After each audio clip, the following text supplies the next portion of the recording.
33. Should I keep going? Okay.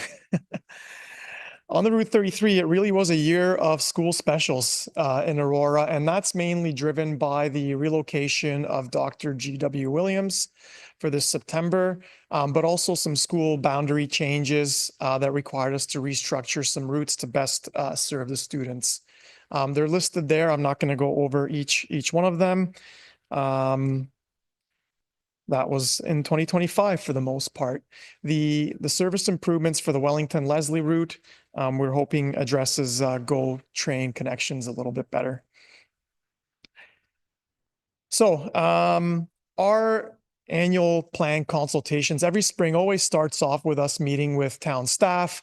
That meeting was held March 7th. We had some great discussions about the on-request services we offer. We got some updates from staff on town capital projects that we need to be in the know about, and the latest on developments happening in the town as well. That was followed up with our public stakeholder consultation period, which was headlined by our online social pinpoint tool. We gathered about 1,000 comments this year through virtual engagement, and some reason this keeps jumping on me, but I'll keep going back. And that's and then of course the 2 public outreach events we do for each local municipality in the town of Aurora this year. That was at the Aurora GO station, where we handed out flyers to nearly 800 people as they're getting on the train. We hope some of them looked at it and filled out the survey. And on May 10th, we are also at the Aurora Public Library, and that's just the annual plan consultation process. Our communications staff are very well connected with the town. They attend the Aurora Street Festival every year, and the Newcomers Fair will be there as well coming up later this month. So the feedback we received out of all this from Aurora residents, and I'll read them out there. So we got support for the new school special we're putting in to service St. Maximilian Kolbe from the Orchard Heights community. This was feedback that we heard as part of last year's annual plan, and we are able to accommodate that and put in that school special come 2026 called 438. We got requests to extend Route 33 and Route 54 all the way to Seneca Polytechnic and implement Sunday service as well. We had requests for improved connections with GO trains at Aurora GO station. And we got requests to include a bus route along St. John's Side Road. So for 2026, 3 main plans that we're proposing. One is improved frequency on Route 54. That was actually already implemented. We were able to align some opportunities we had on the budgeting side and some of the needs that residents had. And we were able to implement 2 out of the 3 service changes here early, one being the Route 54 midday frequency improvements. The school special is going to start next year, as I mentioned. With the on-request North Central improvements, we've increased, I'll show you a map a little bit later on, we've increased the service area now to cover the whole of the town.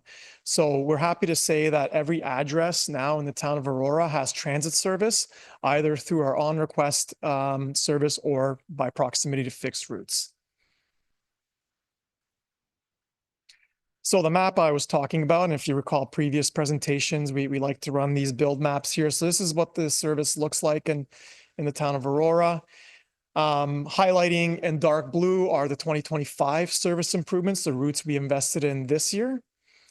And then highlighted in lighter blue, including the blue hatching in the background there, are the 2026 service improvements, and the blue hatching is the on-request North Central service expanded service area. So YRT operates on a 5-year business plan, and our current business plan is going to be due at the end of this year, 2025. We're putting the finishing touches and recommendations on our next 5-year business plan, which we'll be sharing with Regional Council early next year. But a little bit of a highlight here are the key principles that I'd like to share with Council, and our decision-making for the recommendations are driven by these 5 principles, being financial responsibility, equity and diversity, safety, innovation, and customer focus. So some ridership trends, always an interesting topic. Last year I was here sharing with council, in fact, every council that I'm going to, that we've been seeing unprecedented growth. Last year, the town of Aurora from 2023 to 2024 year to date grew 13%. This year, the message is a little bit different. We've stabilized in our ridership. This is not unique to YRT. This is in the transit industry as a whole. In the GTA, and a lot of good discussions at conferences going on as to why that is. But we're no different, and neither is the town of Aurora. One great highlight is the Route 33. We've been investing quite a bit into the Route 33. We took it up to Newmarket, and we've improved frequency. The Route 33 has seen a year-over-year ridership growth over 10% when looking at the first half of the year. Now, Councillor Thompson last year mentioned comparison of stats from previous years to this year. So what we'll share in response to that as well is that our RC ratio last year was 39%, trending this year again to be around 39%. And our on-time service, while still hitting our key metrics for our 3 different services, has dropped 1 or 2 percentage points as a result of increased congestion on regional roads. I'd be happy to share more specifics on that and a follow-up as well. But finally, next steps, I mentioned that we will be putting the annual plan as part of the operating budget approval in front of Regional Council. Following that, we'll finalize the document, put it online for all residents and customers to see and digest. And we've actually already started planning for our 2027 annual plan. We'll be holding a brainstorm meeting just with internal staff as a start at the end of this month, and going from there back here to engage with residents in the spring and next year. And that's time. Perfect. Thank you. I'll take any questions or comments. Thank you. Council, can I get a motion first to receive the presentation? Councillor Thompson, Councillor Gartner, any comment or any questions for the presentation? Councillor Gilliland, go ahead. Thank you. Thank you for the presentation. Just going through some of the highlights, you had mentioned how some of the proposed improvements for 2026 was 438 St. Maximilian Colby. And when I scroll to the map for the 2026 proposed service improvements, I don't see 438 on the map.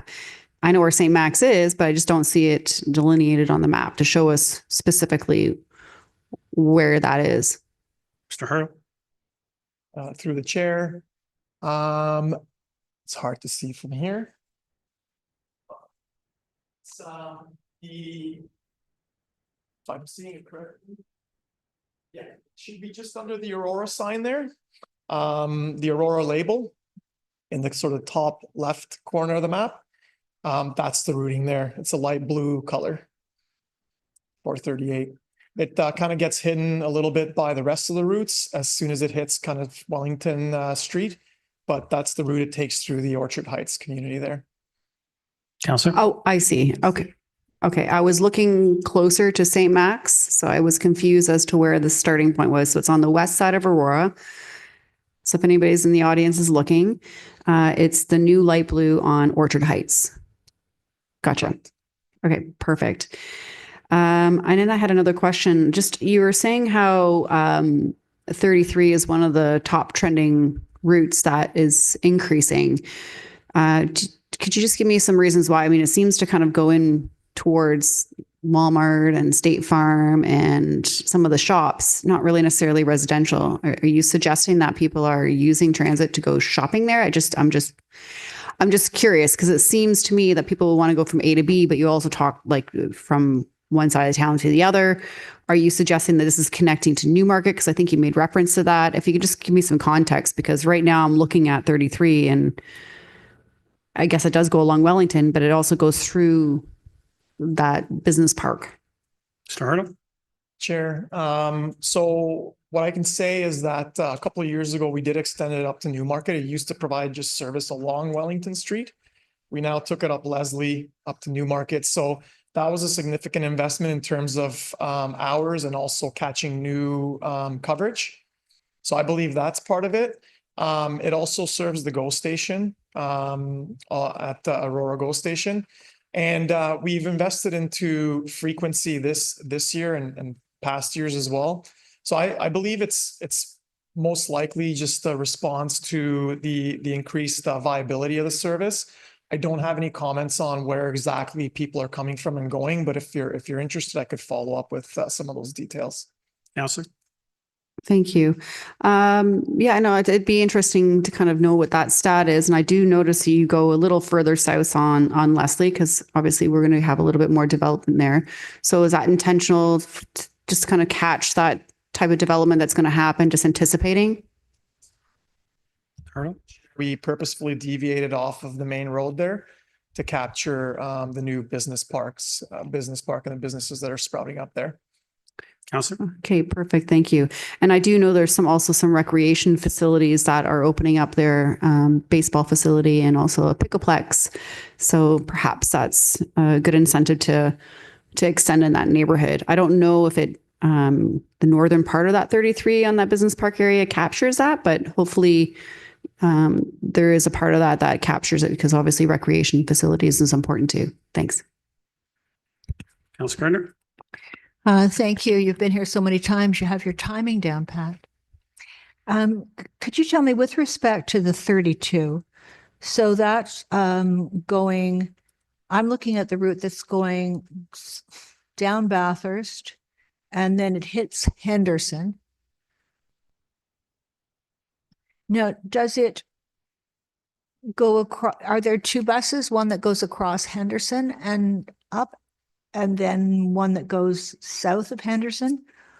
Or how is that looped around? If you want to go from Henderson, I don't know where it's hitting Henderson here. If you want to go to the GO station, do you have to stay on that entire route and go all the way up again? Mr. Hertel?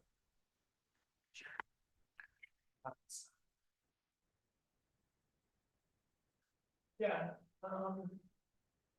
So the Route 32, meanders through that community and then goes across Wellington to hit the to hit the GO station by passing by it on Wellington Street.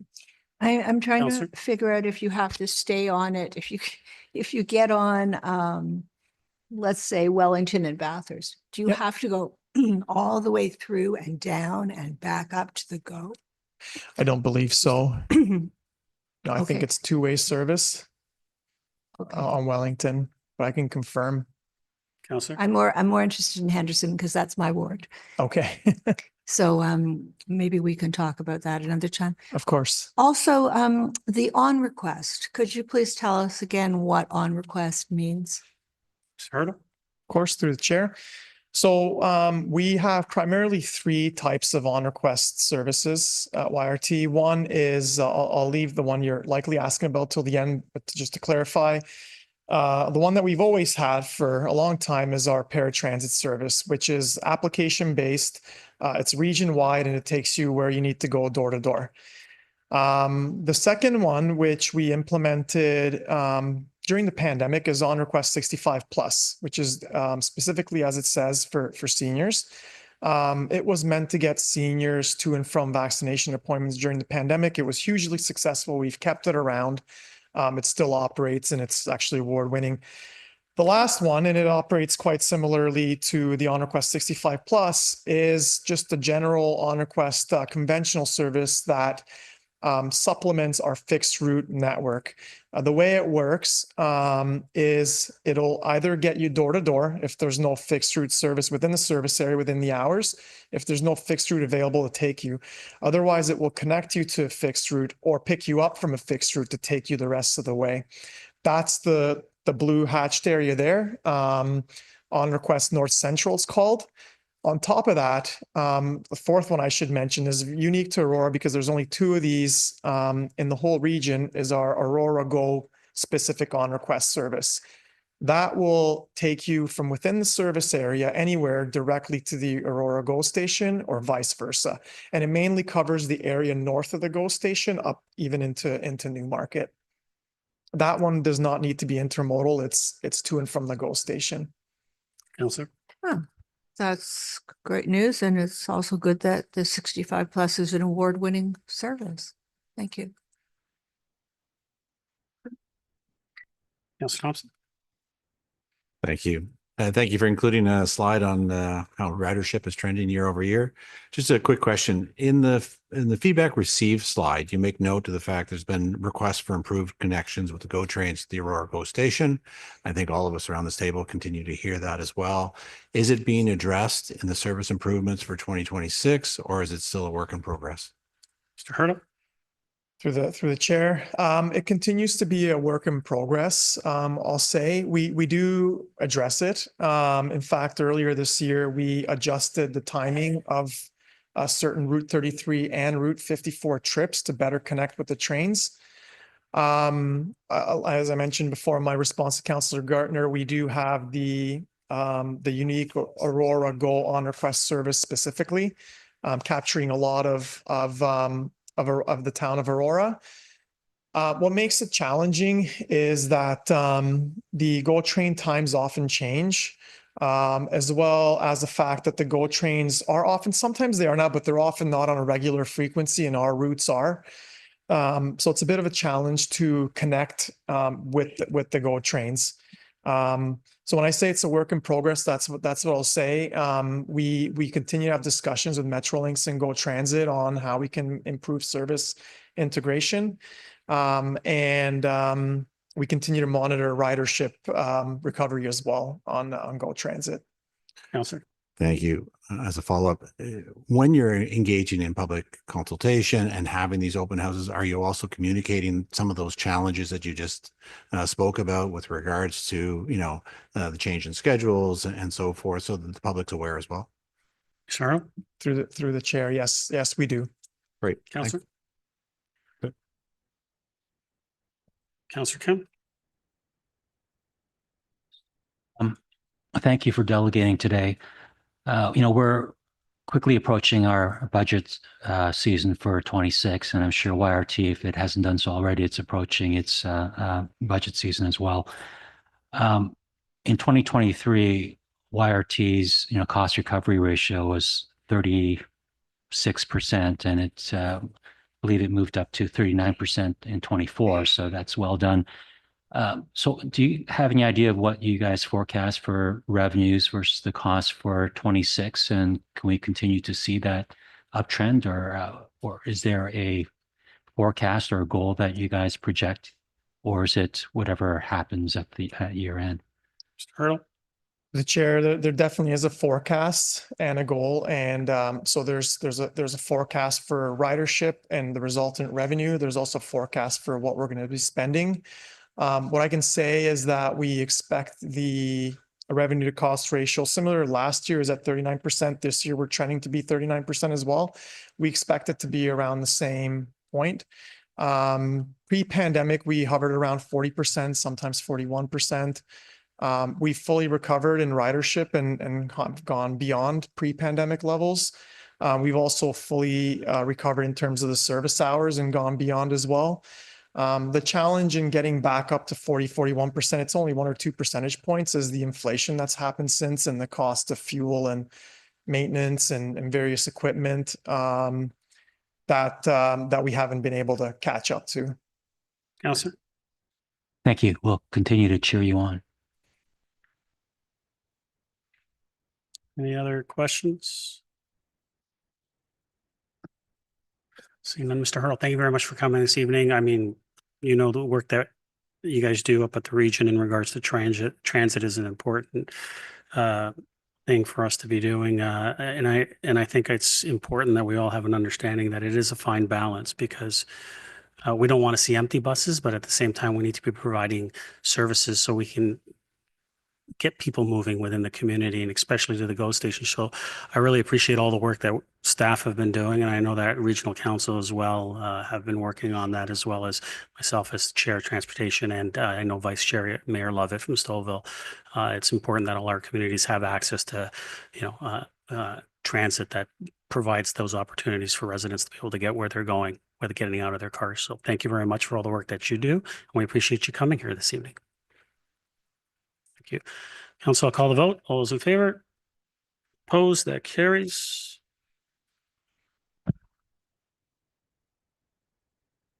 Move to delegations. First, we have Shaheen Moledina, resident, regarding Town of Aurora social media pages. Welcome.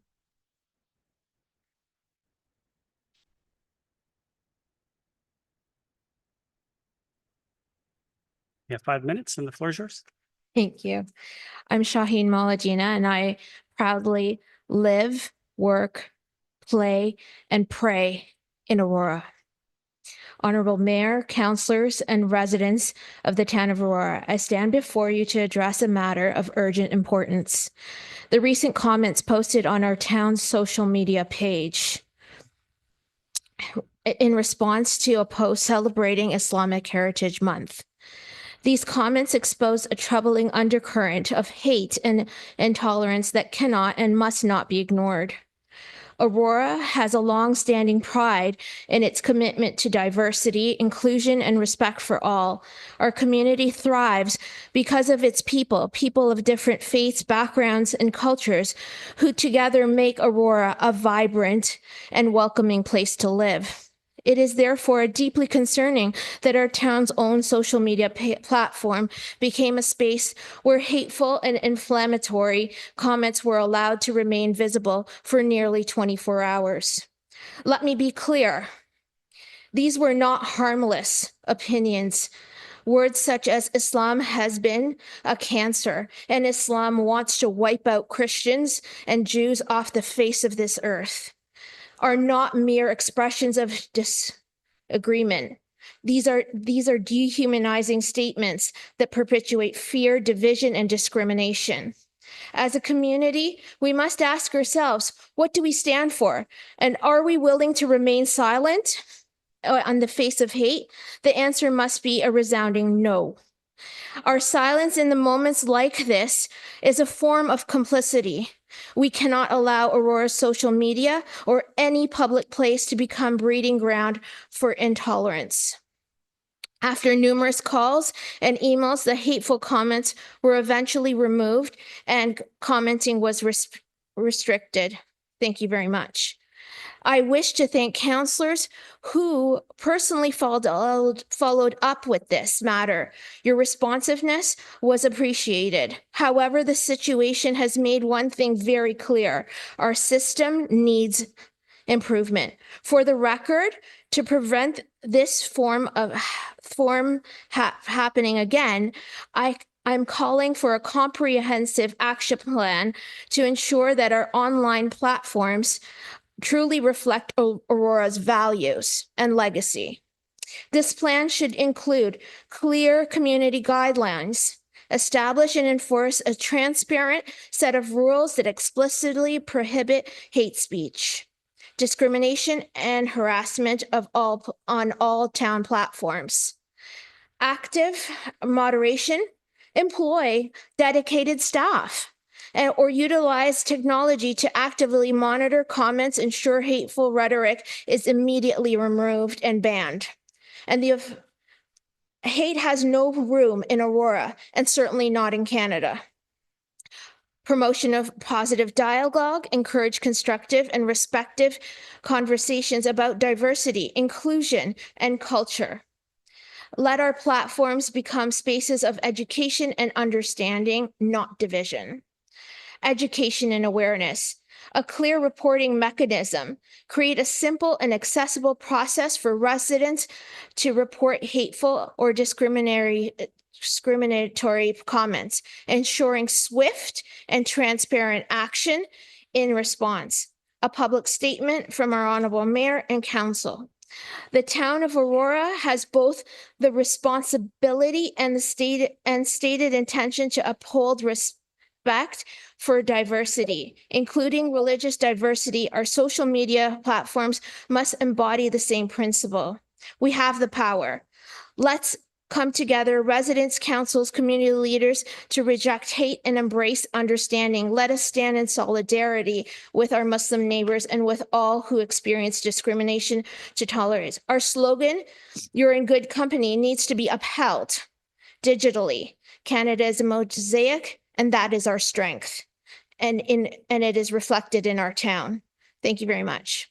Thank you. Council, can I get a motion to receive the delegation? Councillor Gardner, second. Councillor Kim. Questions for the delegate? Councillor Gardner, go ahead. It's not a question, Mr. Mayor. It's a comment. And actually, you quoted something that I wrote to you. It's unacceptable. I sincerely apologize. Staff is very aware of the situation. I don't know if staff wants to comment, but I can't guarantee you that this won't happen again, but I think we're going to be very careful and cautious in the future. Yep. Any other questions?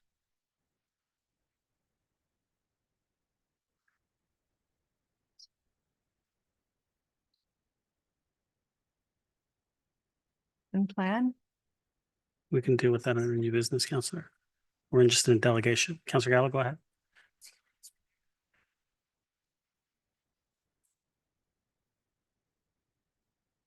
Yeah, I still got speakers. Councillor Gallo. You said you were done. It's not a question. It's just we've had some communication in terms of what we currently do and what we're improving on. At some point, perhaps we can just communicate to the public what that is and how we address these types of things either in new business or at some point during the meeting. If it's not done now, through new business, we can certainly communicate the strategies that we've taken in order to that doesn't appease what's happened, and but I think you can be rest assured that it hasn't gone unnoticed or changes to be made so that it doesn't happen again.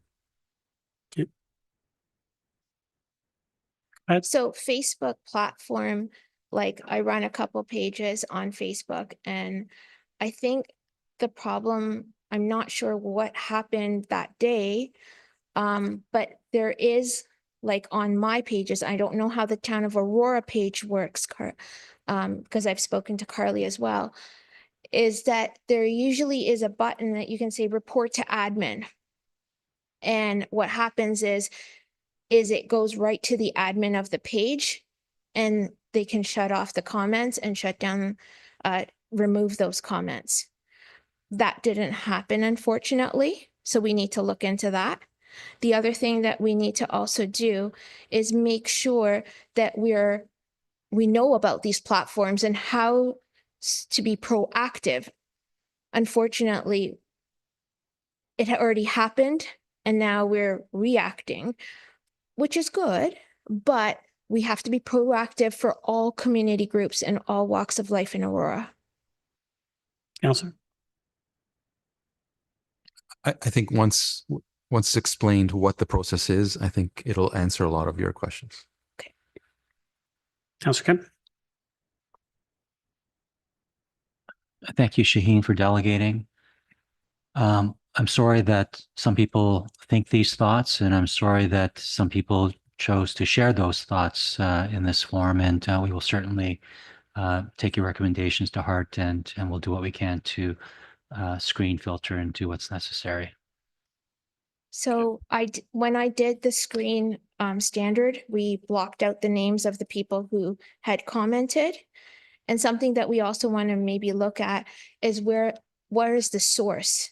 Because some of these people didn't even live in Aurora that commented, and they could have been bots as well. But it still didn't change the fact that Aurorans felt unsafe at that moment. Councillor. Councillor Gilliland. Thank you.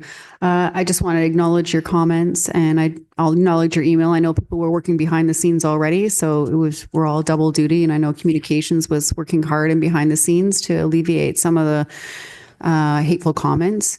And I agree, this is something that's very shameful, whether it's within your community or any other community. And it's unfortunate that that's out there, whether it's with another religious community or the homeless community or even politicians.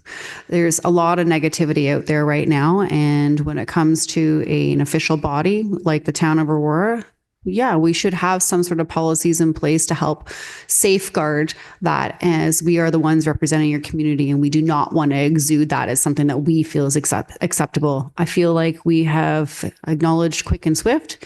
Communications behind the scenes has given us an update just recently, as of, I believe it was yesterday, I'm not sure, with an update. So I know that they're being very proactive, and that communication piece should be released shortly. So I do appreciate you bringing this to the public's attention.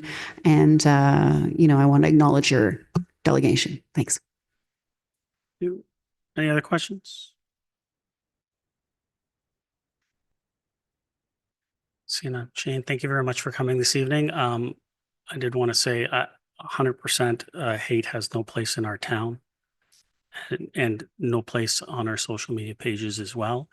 It is unacceptable and should never be tolerated. So I want to thank you for bringing to our attention vulgar language, regardless of whether it's hate speech, defamation of persons or characters, all that stuff needs to be taken seriously.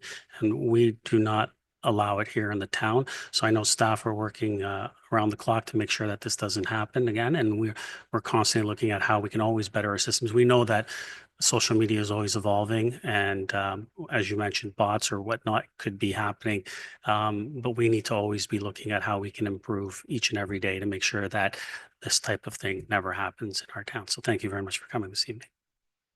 Thank you. Call a vote. All those in favor? Opposed? That carries. 6.2, Lauren Hannon and Alison Hughes regarding accessible trick-or-treat events.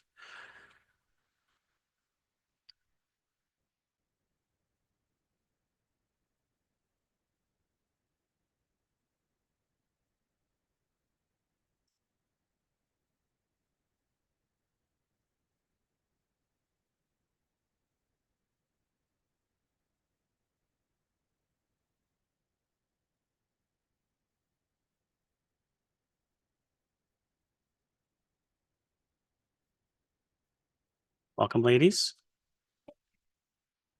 Hello, Mayor, Rackets, Council, Town staff, and residents. Thank you for the opportunity to delegate tonight along with Lauren. As many of you know, I'm a longtime resident in Ward 3. Tonight, I joined Lauren to share an upcoming event we are pleased to co-host in partnership with Aurora Farmers Market to celebrate Halloween. As a child, I loved trick-or-treating. It was often an inaccessible, slow, and laborious adventure for my parents. Kudos to my dad for doing most of the doorbell ringing, bumping me up and down steps, or collecting my treats on my behalf. Many times he'd pick me up and carry me to give me the best Halloween experience. While it sometimes worked for us at an expense, this isn't feasible or inclusive, so many kids with disabilities miss out on Halloween. Another kudos and huge thank you to Gregory Perry, our accessibility advisor, for bringing treat accessibility movement to Aurora. Every year I see more and more lawn signs and a commitment from folks to make Halloween inclusive for all kids. While we continue to push for more accessible trick-or-treating in all neighborhoods, some families might not make it out on Halloween night. Lauren and I met after the awards ceremony in the spring, and I quickly reached out with an idea to bring an accessible Halloween event to Aurora. She was immediately on board, thank you, Lauren, and we landed on creating an inclusive and intentional trick-or-treat experience at the market. We look forward to providing vendors with candy, stickers, and other treats to hand out during the costume parades on October 25th from 10 a.m. to 1 p.m. We're excited to bring more families from Aurora and surrounding areas to our incredible, accessible playground and have a fun Halloween experience. We're grateful to the Aurora Farmers Market Board for their enthusiastic support, and thank you for letting us share more about this event with you tonight. We will share materials with all of you and hope you'll share with your ward residents, and hope to see some of you there.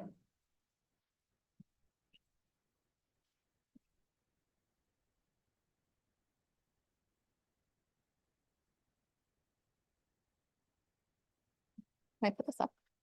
Yeah. Bear with me. Thanks. Hello, members of council, Mayor Maracas, town staff, and members of the public. There are lots of familiar faces here tonight, which is so nice. I think each time I come, I know a few more, which is lovely. So my name is Hanna. I'm here tonight to help raise awareness about our upcoming event, No Tricks, Just Treats at the Aurora Farmers Market. When Alison reached out, I was honored and touched because as soon as you meet her, you know she's a very smart cookie. So there was no saying no to her. This is a really exciting event because it's free, it's accessible, and it's designed to be inclusive for all kids. It will be the first of its kind in Aurora and one of very few events like this in York Region. Tonight, I just wanted to touch on a couple things, why we need more inclusive events in our community, what our event is all about, and finally, why I got involved personally. So first off, we simply want to make sure that kids with disabilities are included. Full stop. Events like this are too far and too few. And when you hear Alison share her story like she just did, which I'm honored that she shared it with us all, it really makes you think about the fact that inclusion matters and that every child deserves to experience the joy of community celebrations. For some families, many local and seasonal events can be difficult, as we can all imagine, difficult to access or simply overwhelming if they make it. When we can create spaces that are welcoming and adaptable, we send a powerful message that everyone belongs. These events strengthen our entire community by helping us to connect, understand, and celebrate together. So a little bit about our event. With that in mind, No Tricks, Just Treats was designed to be a fun, stress-free Halloween experience for children of all abilities. It's happening, as Alison said, on October 25th at the Aurora Farmers Market, and we're pleased that they've partnered with us on this event. So kids are invited to dress up in their costumes, trick or treat among the vendor booths, and then enjoy the nearby playground. I'll wrap up quickly. I just wanted to say that as someone who's passionate about community connection and making sure no one feels left out, we wanted to help create an event that every family could enjoy without barriers. We'd encourage you all to support this among your ward residents or, friends, neighbors, and we want to thank you all for your support and for all that you do to help make Aurora a welcoming community. Thank you. Okay. And we're happy to. Councillor, I have a motion to receive the delegation. Councillor Gallo, Councillor Gardner, Councillor Gilliland, go ahead. Thank you. I just want to say thank you so much for this wonderful event. It's the first of its kind, I guess you could say, in Aurora. So that's great. So I want to say thank you and congratulations for getting this far. And I also want to give a shout out to Councillor Weiss, who's not here, because I know that he would probably want to speak to the fact that he worked closely with the Ward 1 residents, as well as Alison, I know, bringing you on board with the inclusivity of the new town park there for this accessibility within the inclusion within the town. It happens to be a town park, and that is what's led to this wonderful event. So I know that he would like to extend his congratulations as well, because he's not here, but well done. And we will definitely share with our network of people and help make this a successful event. Thanks. Councillor Gardner. Thank you. I really don't have words to say how much how many thanks I have to give you on behalf of so many people. What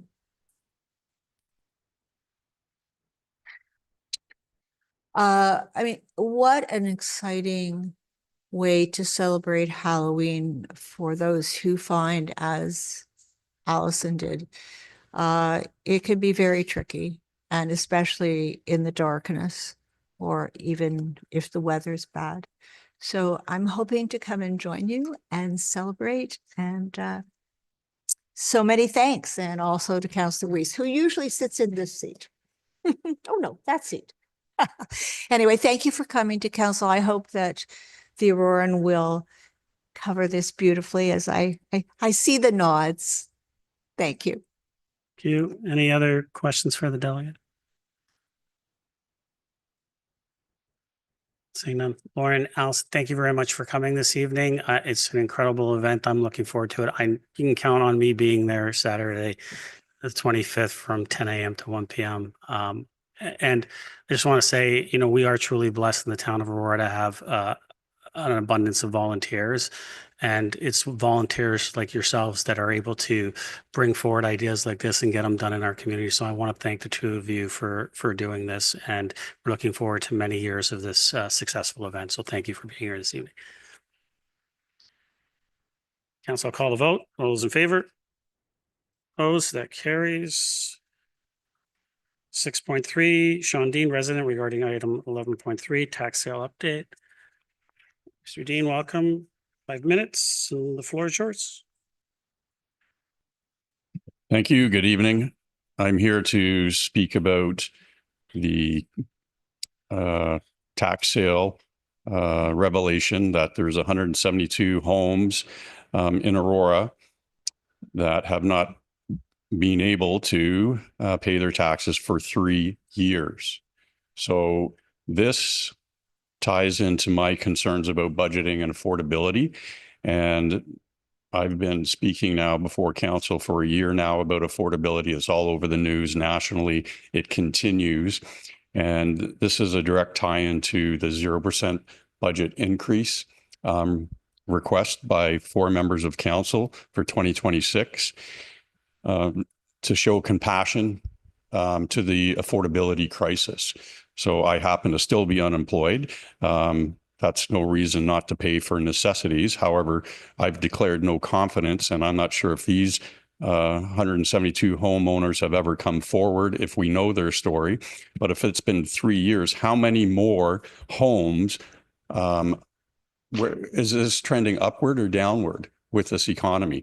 And would that information be of value to council and the budget team in setting the budget? Right now, you want a 2.9% increase. And Mr. Mayor, you've implied in the paper that you're going to continue with that. You're now responsible, because of strong mayor powers, to go forward with the budget of your choosing. And I am concerned about this.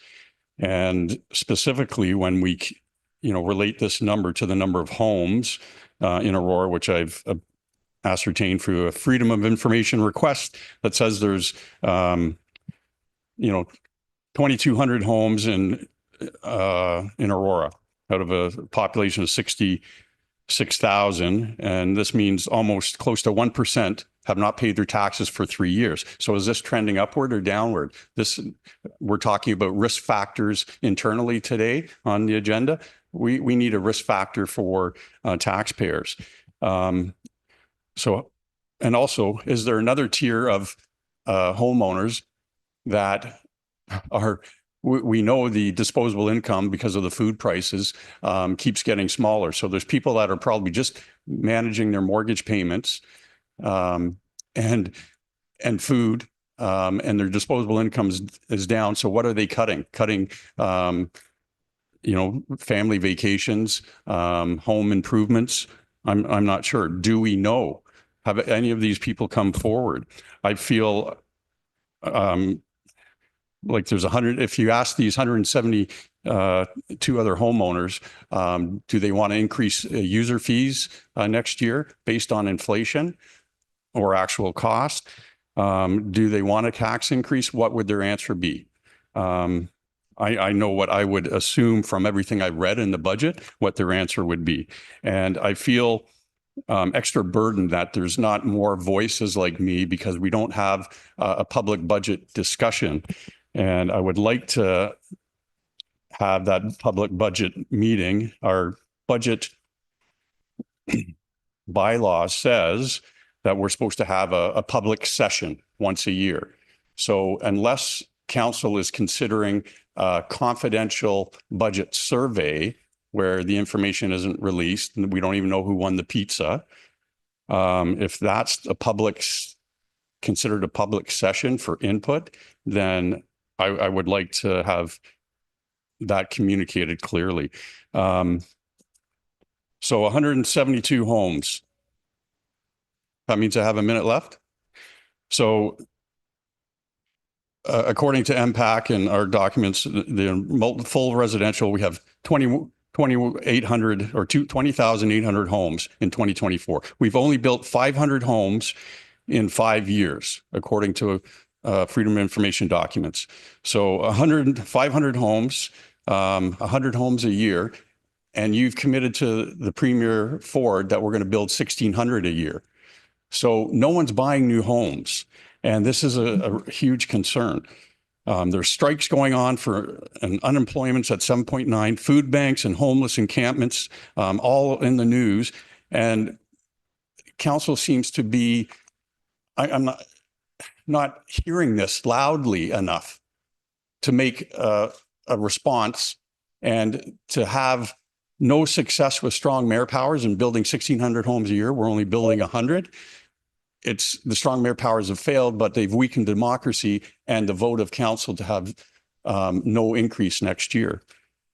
So I have more to say on this, and I'd love a public forum.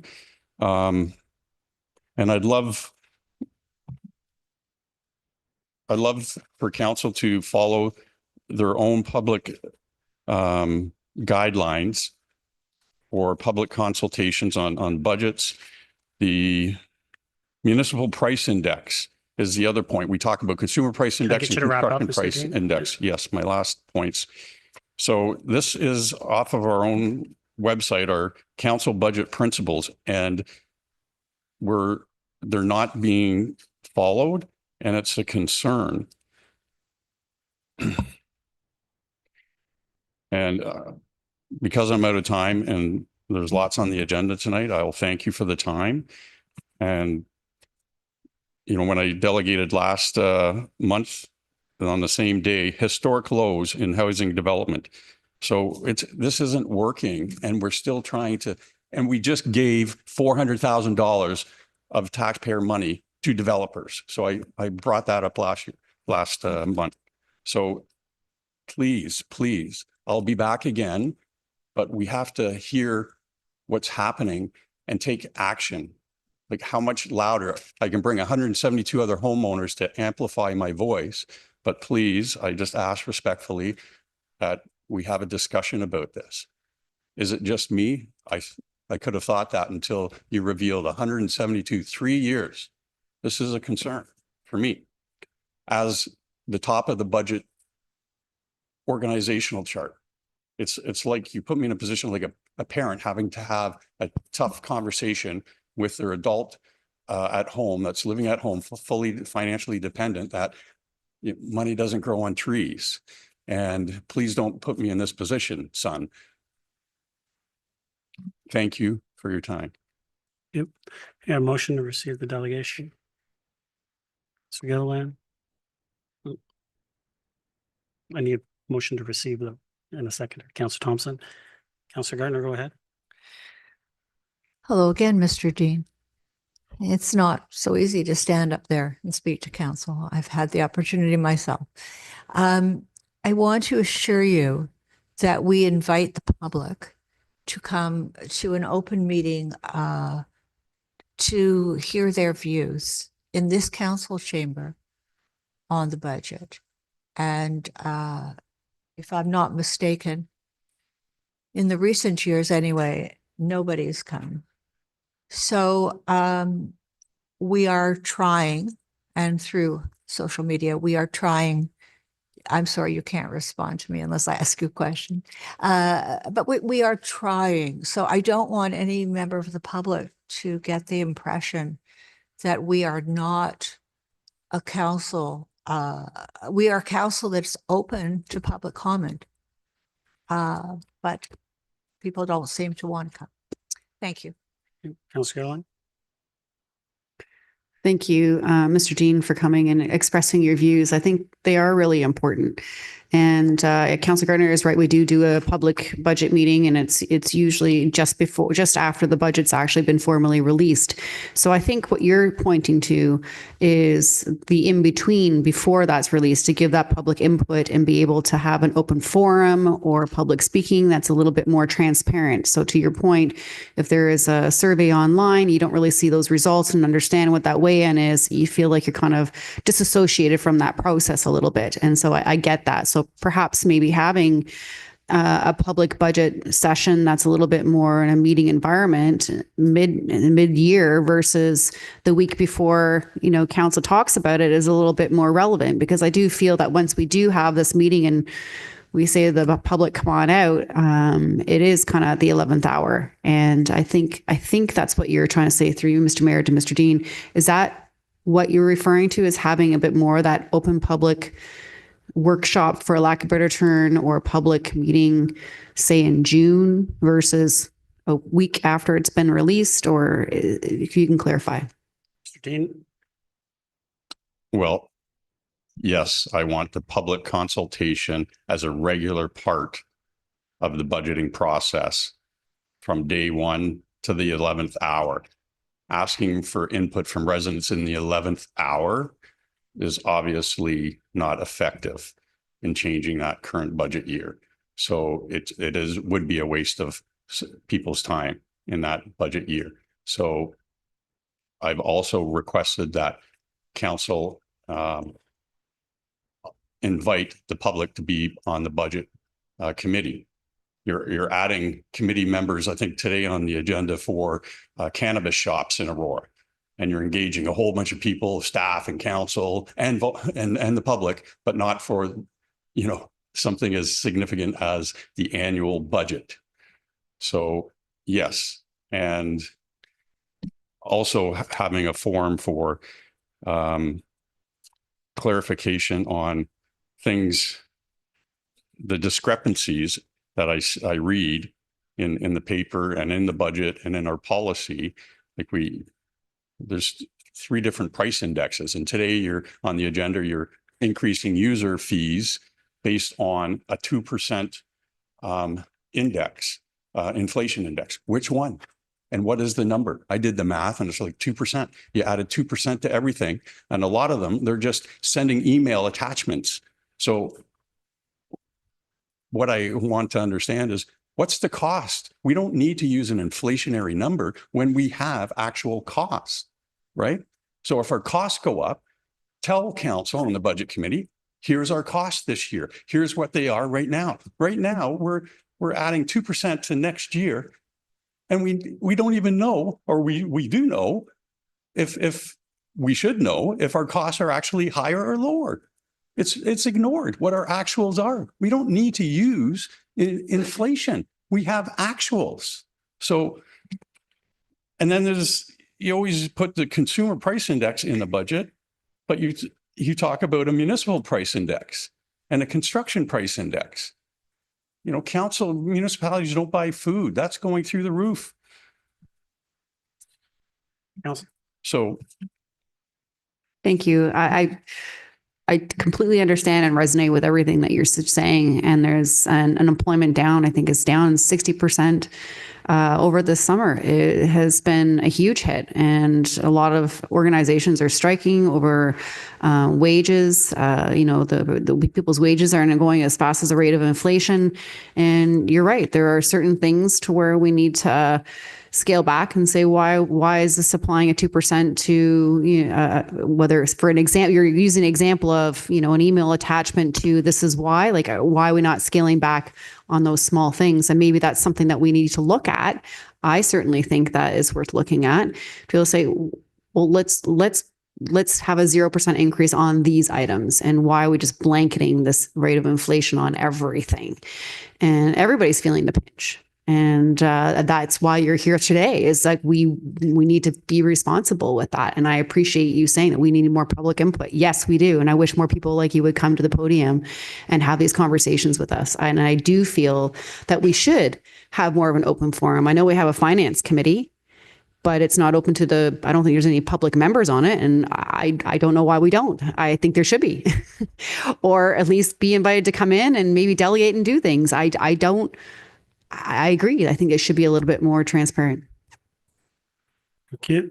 Any other comments or questions? Mr. Deane, thank you for coming this evening. Call the vote. All those in favor? Opposed? That carries.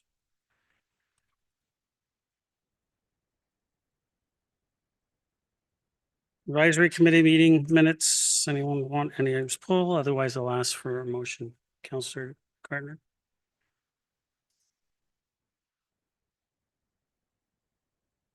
You want that pulled? Safety, yes, please. Okay. Councillor Gallo. 7.2, I have a question on the minutes. Any others? Motion to approve the remaining items, in the advisory committee meeting minutes.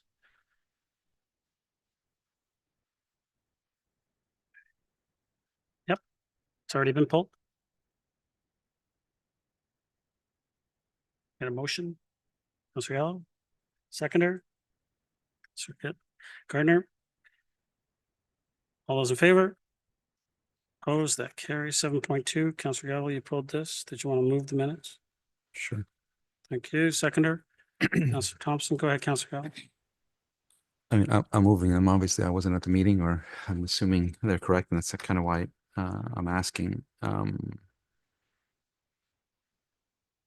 On page 3, it states it was further noted that remaining 2 eligible community partners were not assessed as the Aurora Business Improvement Area was dissolved in 2024, and Sport Aurora did not request operating funds from the town in 2025. I just wanted some clarity on that last statement, that Sport Aurora did not request any. Is there a reason why they haven't requested any funds for 2025? See ya. Through you, Mr. Mayor, the wording of that will be corrected. Councillor Weiss raised this as well. And the reference in that report is that we didn't do the test on their reserves because no funds were advanced in 2025. Councillor. So this will be adjusted to say that they did Yes. request, but none were given? It will just, through you, Mr. Mayor, it'll just be adjusted to say that that's why the test wasn't given to that organization, because they didn't receive any public funds in 2025. Councillor. Okay, so we'll have this amended for the public record. Thank you. Okay, any other questions on that one? Call the vote. All those in favor? Opposed, that carries. 7.5, Councillor Gardner, you pulled this one. Did you want to move it? Yes, Mr. Mayor. Seconder? Councillor Kim, go ahead, Councillor Gardner. First of all, I'd like to thank this committee. This is an amazing committee, very knowledgeable and helpful. Under new business, I'm just going to read it. The committee expressed the need to support the province's mandate to provide alternative active transportation options to access the GO station. And to do that, they suggested installation of a multi-vehicle path or a sidewalk on both the north and south sides of Wellington. I don't know if we'd get it on both sides, but this is an important statement from the committee, and I'd like to know where it goes. Perhaps through Mr. Mayor to whoever would like to answer, and Mr. CAO. This. Mr. Clerk. Thank you. You're welcome. Through you, Mr. Mayor. Now you'd have to speak probably offline with Mr. Ramuno about the plans for such a path. But if the plans aren't in place, the idea with the advisory committee system is that if the councillor the councillor who was on that committee felt it warranted, would bring a motion to have that work done, or have that work planned. I believe would be more. Councillor. Thank you, Mr. Mayor. Thank you, Mr. Clerk and Mr. Mayor. Yes, the committees say quite a lot of things, and some of them are more for general information, but this is to help the residents of Aurora be able to follow our active transportation mandate and walk to the GO station. I'm going to speak to Mr. Hertel. I forgot to ask him about the bus transportation from Bayview or Leslie across. I think it's in place, but there are people who want to walk and who want to ride bicycles. Through you, Mr. Mayor, to Mr. Ramuno, I believe this is a regional I believe Wellington is regional. Mr. Renaud? Getting a lot of head shaking there. Yes, that's correct. So it's Councillor? not, for me to make a motion, it's useless because I can't instruct the region. So I'm just going to leave it with staff for now and see if we can come up with anything, because we've talked about this almost all the years I've been on council, the missing mile or the missing last step to get people out of their cars. So thank you, Mr. Bruno, for listening. The committee also thanked the town for installing protective bollards along Yonge Street north of St. John's Side Road for cyclists, walkers, and local seniors. I believe, I don't know if that's a regional road there at St. John's or municipal. So we really should be thanking the region. And I guess just in general, the need to emphasize active transportation links between the new and existing developments and the shops and services. And when that lower income, more affordable building is built at Wellington and the GO station, certainly they are going to need some ways to get to shopping because it's not at all available. Thank you very much. I'm done. Thank you, Councillor Gallo. Thank you. And just to follow up on the sidewalks on Wellington, when I was on the committee and we did the Trails and Active Transportation Master Plan, I believe that we had included them that in there, and I guess that's the way we get it done, either when we get it done on our own at our own expense, or whenever the region does an underpass or the province does an underpass, those get included in that. The concept, at least that the committee brought forward, was if you have them existing and they have to do an underpass, they have to put them in. But it's not standard to have them. We wouldn't normally be that extensive in terms of sidewalks on the north and south side of Wellington. So the question of the committee was always, if the town could do them now, and when the underpass comes in, then they have to continue whatever was existing at that time. If they're not in, then they won't have them in when the underpass is in. So, but I believe they are part of the Trails and Active Transportation Master Plan. Any other comments or questions?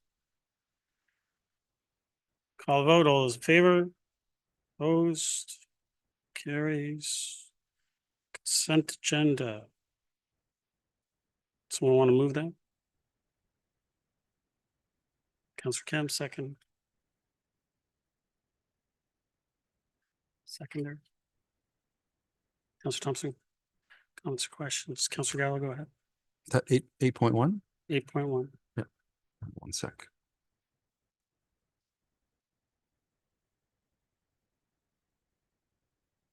Just on page table 1, page 3 of 7 or 42 of our agenda, that first item under procurement number and description 25 PROC-0026, diesel dump truck with sander 6 ton 25-PROC-007, resurfacing of Marksbury Court, Gilbank Drive, Lacey Court, reconstruction of McLeod Drive, 3.9 million. And the supplier was Trissan Construction. I'm just wondering why we have a road reconstruction and a dump truck into one procurement. Sorry, Van Kessel. Through Mr. Mayor, I think that is an error. I'm going to confirm that with procurement. I think it is just the actual reconstruction. The dump truck would have been gone through a competitive process. So I think it's just a copying over error. If we could take a look, Council. it doesn't seem right. That was it. Thank you. Thank you. Councillor Thompson. Thank you. Through you to Mrs. Wainwright Van Kessel. Table 2. So we talked about in terms of non-standard procurement, we awarded Royal Building Cleaning Services a 3-month contract until a competitive bid could be completed. I just want to follow up and see whether or not that bid was done and whether or not it did generate some savings. Councillor Marquez. Through you, Mr. Mayor, the bid just closed, so we are working through that and we should be able to go to an award soon. Councillor. So thank you through you. Then I guess my question then is that we originally awarded it for a 3-month period from June to the end of August. So that means that we have to extend it even further out to cover September and I guess October as well. And I guess I'll leave the follow-up question. Why did it take 5 months to go through a competitive bid process for cleaning? Ms. McDougall. Through you, Mr. Mayor, thank you for the question. So firstly, there will be another extension, part of the next quarterly update. We will have had to because of the length of time for this procurement. We did issue the procurement and went through the whole process of selection. Unfortunately, we did not find a successful bidder. We had to therefore go back out. So this is why the extended period of time for us to go through the review process. So these extensions were to give us that bridge before we can get to a final approval or final award. Councillor. Good, thank you. Any other comments or questions? Councillor Gallo, second time. Thank you. I did highlight that issue as well. And it's concerning, and I don't know if the reports will identify whether or not these small contracts end up costing us a lot more. At the end of the day, it's somewhere around, looks like around 900,000 on a yearly basis. I don't know what our budget is for this. Do we offhand know that? Through you, Mr. Mayor. Ms. McDougall. Through you, Mr. Mayor, I don't know the full value. This is a significant contract for sure. It does span over multiple years with renewal options as well. So these are extensions, absolutely, and certainly it's not ideal to be in this situation. We had anticipated having an award by now. Unfortunately, that didn't happen. Councillor. Through you, Mr. Mayor, is there any, can you give us a sense of what the what the reasons were that we could not find an appropriate contractor? Ms. McDougall. Through Mr. Mayor, I'd have to speak with procurement to be clear before I share here whether that is something I can share at this point, or I can certainly circulate to council once I confirm with procurement the rationale. Councillor. Okay, if you could circulate at least the council. Thank you. Any other comments, questions? All vote, all those in favor? Opposed? That carries. Okay, move to the rest of the items. Does anyone want any items pulled? Councillor Gallo. 9-1. And well, at least my motions. Your motions. Okay.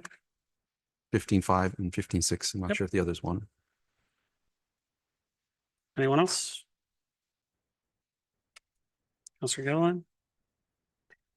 11.1, 11.2, 11.3. And I guess all the motions should be pulled. You want to pull all the motions? Yeah. Well, they should be.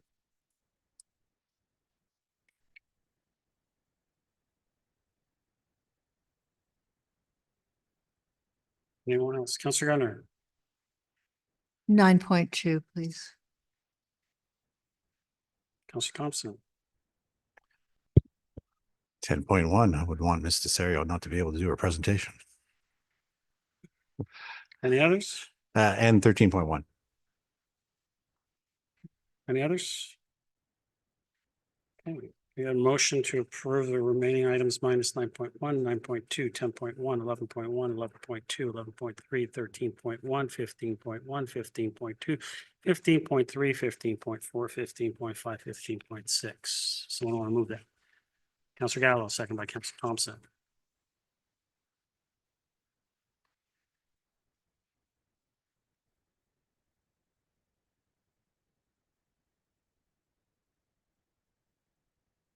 Wrong. I think they're catching up. Yeah, I know. There.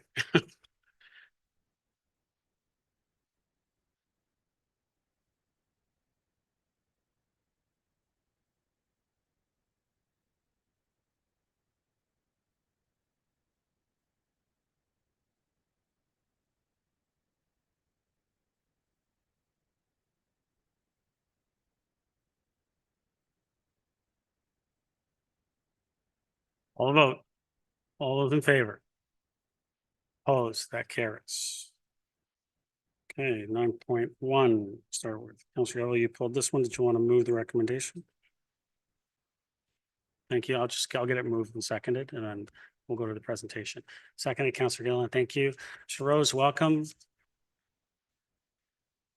Good evening, Mayor and members of council. Thank you so much.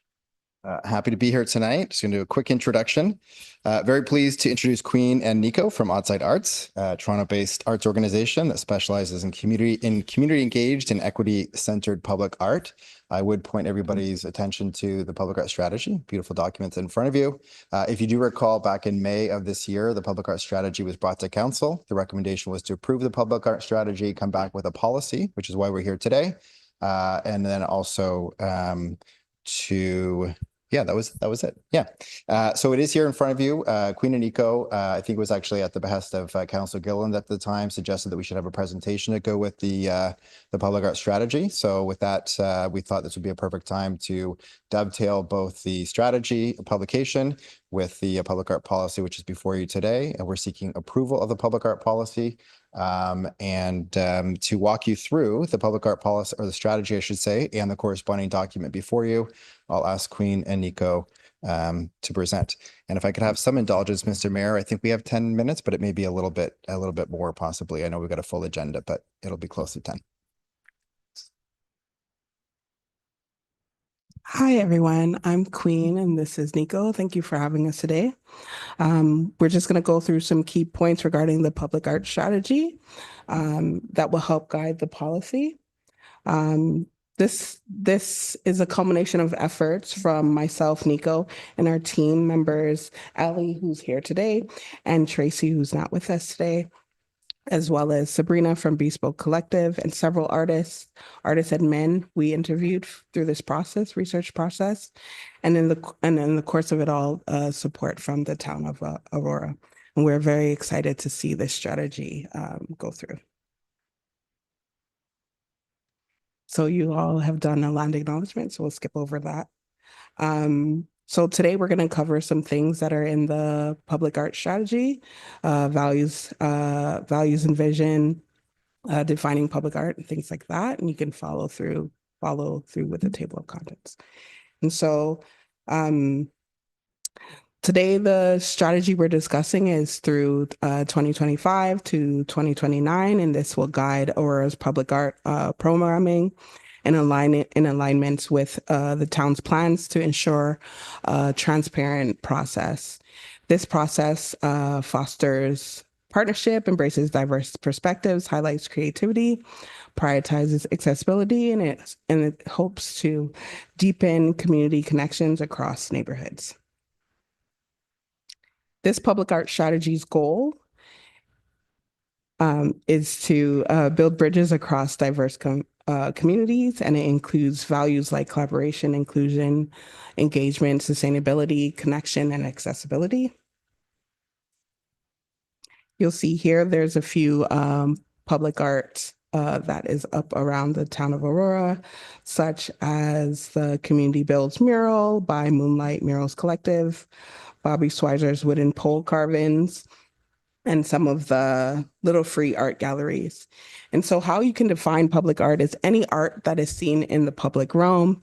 It is not just sculptures or murals, but it's art that you see in parks, on benches, at the intersections, alleyways, and even underpasses. All public art in Aurora will align with the town's public art vision and values, and is shaped by community input.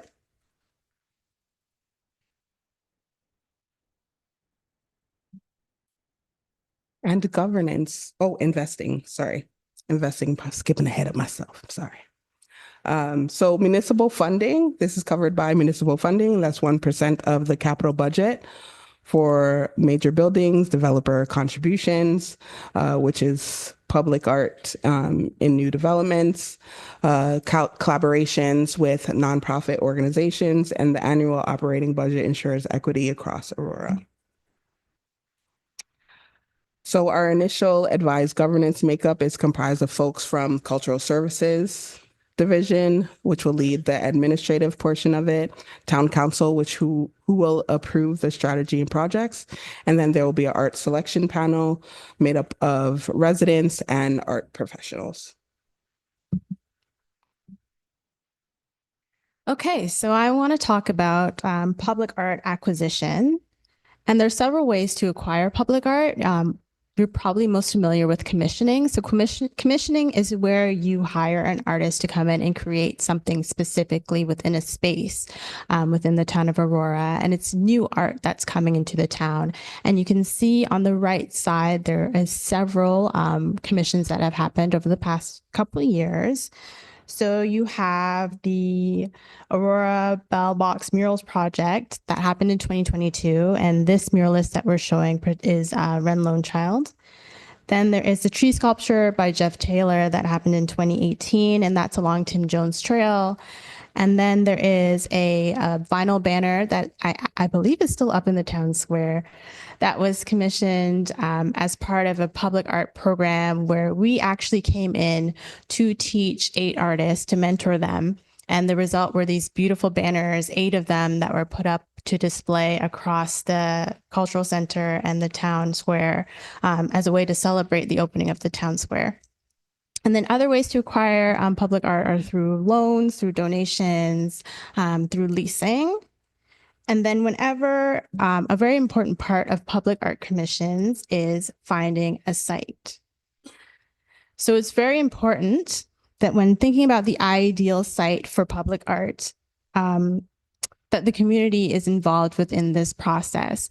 And within the public art strategy, there was 8 categories identified for where public art can go. And some of these categories include civic sites like the Aurora Town Square or the Aurora Town Park, gateways to Aurora and heritage sites, private developments, transit hubs, streetscapes, and sport and recreational facilities. So as I mentioned, very important that its community is also engaged within the selection process of an ideal site for placing public art. And an initial community consultation was done during Culture Days this year, actually. We were brought in to do an activity with Aurora residents where we had voting stations and residents were asked to pick which of 3 locations they would like to see public art. And those locations were Fleury Park, the Aurora Promenade, and the Aurora Go Station. So we were able to have 125 participants come up to us and drop. We had little stars and other little balls that they dropped into the voting station. And the result was that 53 people voted for Fleury Park. So this is just one of many consultations and engagements that will happen to eventually decide, which areas community feels would ideal or benefit from public art. So it's also important to think about how community is involved within the decisions surrounding public art, and having art ambassadors is a great way to do so because these can be residents who are then involved in public art initiatives, who speak to their friends, families, community members, and neighbors to really get them to get the buy-in for the public art processes. And along with things like open houses, artist residencies to help build skill sets, especially for those who are local artists. And of course, thinking about how this all ties in with inclusion and representation. A big approach for us when we were thinking about the public art strategy was how to approach a supportive infrastructure. So how do we nurture the skills of local Aurora artists and make sure that they have the qualities to produce work that resonates as well as will be durable and long lasting and speak to Aurora as a town and a community. And this is done by stressing the importance of having pathways to mentorship, especially for equity deserving and emerging artists. And so thinking about implementing development workshops, sharing resources, having pilot projects meant to build the necessary skills to pursue public art commissions. So I mentioned before, we were brought in as mentors last year for 8 artists to create banners. And you can see there's a picture of them hanging. They're now in the town square. So if you didn't get a chance to see them, please do. And for some of these artists, they were aged 16 to 24. This was their very first experience creating something that would be so publicly displayed and so large scale. And not only do they, they created something beautiful, it also has augmented reality. So if you download an app called Artivive, you can see another part of the story. So also when referring to or thinking about public art, there's those checks and balances of implementing and monitoring. So thinking about your feedback and assessments of how well a public art project ended up going or what were the challenges, and making sure that each project has that reflection component. So we are so excited that the public art strategy will be approved. And now the next steps will be having staff create a corresponding public art policy for council to review. So I want to thank you all for listening to us today. Thank you, Phil, for inviting us to speak on the public art strategy. And I also want to acknowledge all of the folks that helped pour into the creation of this strategy. And of course, all of you for supporting the work. Thank you. So I got a mover and a seconder. Are there any comments or questions to the presentation or the report? Councillor Gallo. Thank you. And I'm really, really excited to see this to finally come to fruition. I think it started as a bit of a seed back in 2010, and I'm certainly not taking credit for it, but I was a huge proponent at that time during the official plan review to implement that 1% of any capital projects to go towards art. And we were very successful in doing that. So I'm really excited to see this come up and kind of cross the finish line. I do have some questions. To what extent were you involved in determining the authority structure in terms of who ultimately decides what particular art piece or selection of artists actually moves forward into its creation? Through you, Mr. Mayor. Go ahead. When we mentored youth or moving No, forward? in the policy, Okay. I'm referring to who ultimately makes the decisions. And to what extent did you participate in that? If you go back to the area for governance, it's compiled of city officials, so the Cultural Services Division. They will kind of lead the administrative part of it. And then City Council, of course, will approve any projects or strategies. And then there's an art selection panel made up of residents and artists who will kind of guide the process moving forward. We wanted to make sure that it was an equitable process, but that there was also artists at the table to help in the decision-making process and residents as well to kind of ensure that, residents are at the forefront of the decision-making process as well. Councillor. And through you, Mr. Mayor, is this in a public arts policy amongst other municipalities? Is this a common structure that we see? That what I read in here is that staff have the ultimate say. There is one wording in terms of, maybe council would get involved, but it's not very concrete. And I'm just wondering whether that's consistent amongst other municipalities, if you're aware of, if it is. Nico? Yes, it is actually something that is consistent. Oftentimes councillors will not be on a public art decision panel just because sometimes it can implicate the decision process, especially if the art is meant to go into the wards that you are affiliated with. And instead it will be given to organizations that do work within the communities and neighborhoods or residents or other public artists or curators who are knowledgeable about processes relating to public art. So for example, most recently we were doing a project in Lawrence Heights, and that particular area is going through a revitalization phase right now. And it was very important that the public art decision panel was made up of residents. So there were two residents that were present on the panel. There was someone very knowledgeable about public art processes.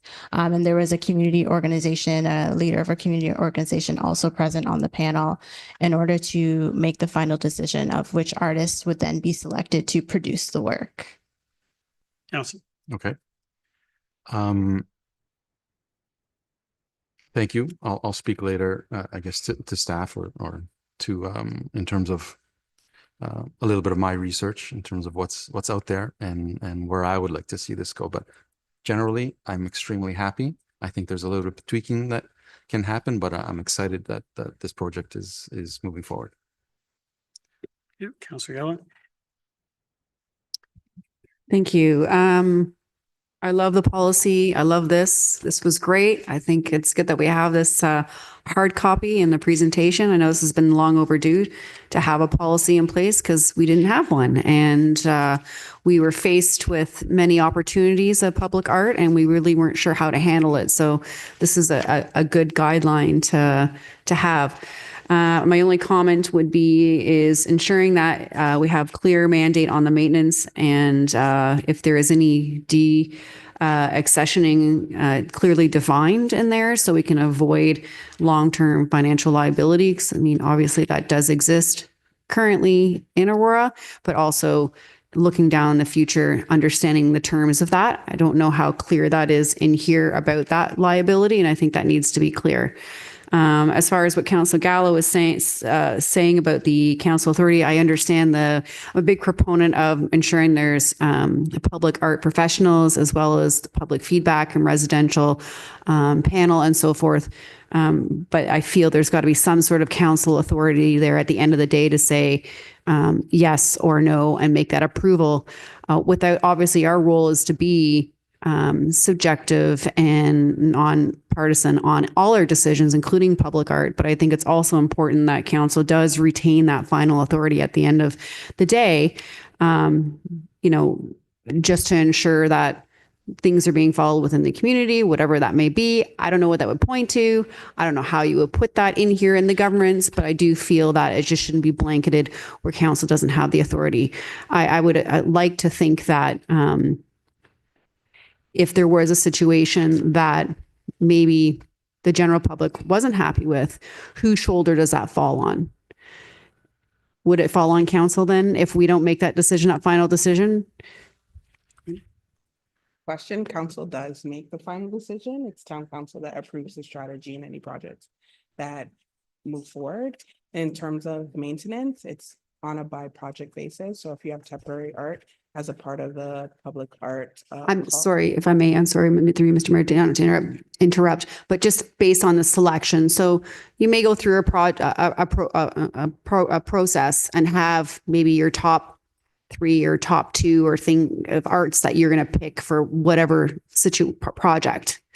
At that point, I think council has to have that final authority as to what we ultimately agree on, because the responsibility and decision-making has got to fall somewhere.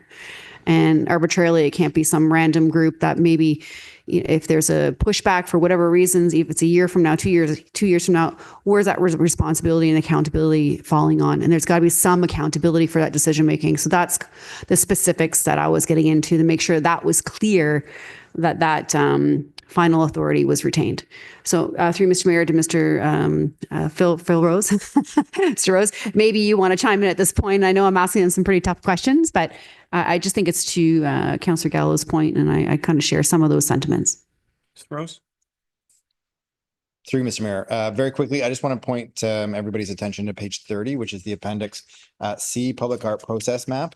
So we can amend this. I think what I am hearing from Councillor Gallo and Councillor Gilliland that so if you look at it, after the selection panel evaluates proposals and recommendations regarding successful artist or project, it says if necessary, council approves staff recommendation regarding artist/project selection. So there is a process where and just to reiterate, so every year will come either through the budget deliberation process or at some point through the year with a work plan to say, these are the types of public art we want to see. This is the feedback we've garnered from the public. That will be presented to council for approval. We will implement that plan. So implementing that plan essentially means going and doing the public engagement with the community to refine the vision of council. But once we make that selection through the selection panel, it comes back to council. And we said if necessary, because there is some variation in terms of whether council is included on selection panels. I would say the majority, and we're happy to do more research, the majority doesn't include council members for the reason stipulated. We looked a lot at the City of Markham public art plan that they had, strategy and policy, and they very specifically said also, Nico said it's specific because you don't want to have one council member necessarily saying, I want it in my ward. That could create some controversy potentially, but it's also because public art can be controversial as well. So in the Markham public art policy in particular, it says that they want to sort of shield council from any, possible criticism from the public as it relates to the type of medium, the location, or even just the style of public art. So there is variation out there, and we're certainly at the will of council if we want to insert council back in a little bit to the process. Even with that process map, we can take out if necessary and just make it a little bit more solid if that's council's direction. Thanks. Councillor. Thank you. Heard you loud and clear. I don't know where Councillor Gallo wants to go with this, but yeah, I council being shielded, I get it, and I appreciate that. But at the end of the day, I think council should be accountable. There's many different topics to where ward councillors could say they would favor a decision on any kind of subject within their ward aside from public art. So I certainly wouldn't want to pinpoint public art as the only reason why we shouldn't have that council authority, because there's plenty of reasons why maybe we should be excluded from decisions on council. I guess this is one of the reasons why at large is so interesting, but I'll leave it at that. Thanks. On the selection panel membership, staff are non-voting members as well. So it's important to say that we're here to provide feedback, to talk to the consultants, to talk to other artists, but we're not voting on the actual public art project. I just want to make that clear as well. Thanks. Councillor. If I could just comment to that. That's good to know. Thank you for that clarity. I think it's important as well. So I appreciate everything that's in this policy. I would say 99% of it's fantastic. It's just that little bit of clarity that I'm looking for. Thanks. Councillor Thompson. Thank you. Thank you for the presentation tonight and your collective efforts in helping us develop both the strategy as well as the policy. But my question is probably better directed to Mr. Rose, through you, Mr. Mayor. Phil, in page 5 of the policy, it talks about the funding. And the very first bullet point says 1% of the capital budget for all major regional and local municipal buildings is to be dedicated to public art. We are in a two-tiered system. And so when I hear the word major regional, I think then are we implying that we're also going to contribute funding if the region builds within Aurora? Mr. Rose.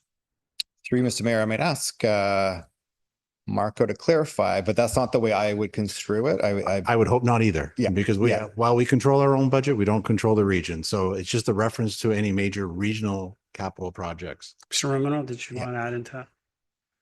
Through Mr. Mayor, I think the intent there was that we would, any new town buildings, we would contribute that 1%. And the policy included the wording that we would work with the region to see if they were open to contributing the same amount towards any project that they were constructing within the town limits. Yes. I'm all for advocating for that, but I just wanted to make sure that some clarity around that one bullet point, and perhaps we could just revise that when the final policy is developed, just so there's no misunderstandings going forward. That's it. Thanks. You, Councillor Garner. Thank you, Mr. Mayor. I'm a little bit confused. So we are looking at the public art strategy. The report asks us to approve the public art policy. Are these one and the same? Mr. Rose. Through you, Mr. Mayor, and sorry for the confusion. No, they're not. They are complementary documents. There's a lot of overlap between them. The policy is a little bit more procedural in terms of implementing public art projects. So I just, and I apologize if that got lost in the messaging at the beginning. So back in May of this year, we had council approval for the strategy, which is the document that's before you now. At that time, that was that we were actually meeting virtually. At that time, there was some messaging from council that the strategy would have benefited from having a presentation associated with it. Regardless, council approved the strategy and directed staff to come back with a policy. So tonight on the agenda, we're asking for approval of the policy. The strategy has been approved. We just wanted to dovetail the two of them to be able to provide the presentation to council. The strategy just being published and available to the public. We just wanted to highlight that as well. But Councillor Gartner, they're more or less one in the same. There's slight variations. One is more of a public facing document, which is a strategy, and the policy is meant for staff to be able to implement public art projects internally. Councillor. Okay, so the consultants have presented the strategy. Now you're going to speak to the policy part? So the policy is just there before council. It has been attached to the agenda. There is attachment number 1 for the report. And again, a lot of it, what you see in the policy, which is a kind of a truncated version of the strategy, is very familiar to you from what was in the strategy.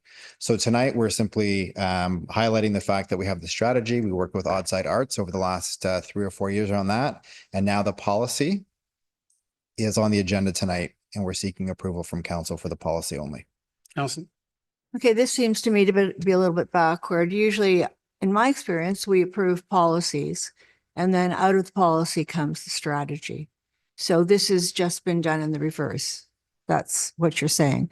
So to be clear, and Councillor Gallo was too modest because it was, I believe, his idea to take 1% of large capital projects and put them towards an arts strategy, an arts policy. Was the intent, I thought the intent of that was for capital projects. My understanding from reading everything is that it is for capital projects. Well, it says for operating and capital. So that 1% is going to be used for operating and capital that's required? Mr. Rose. Mr. Mayor, no, the operating budget is separate. So starting in 2026, we have a modest budget of $12,500, and that's specifically set aside to do some maintenance and conservation work on existing public art or public realm projects that are out there. And we'll continue to assess what that looks like. That'll be presented separate from the capital budget. So the operating budget, that will also allow us at times to be able to do public art programming, whether it's during culture days or other public public events. The capital is separate. So that 1% is meant for, as Councillor Thompson mentioned, major construction projects, regional or town, municipal. And so just to remind council, the last project would have been Town Square.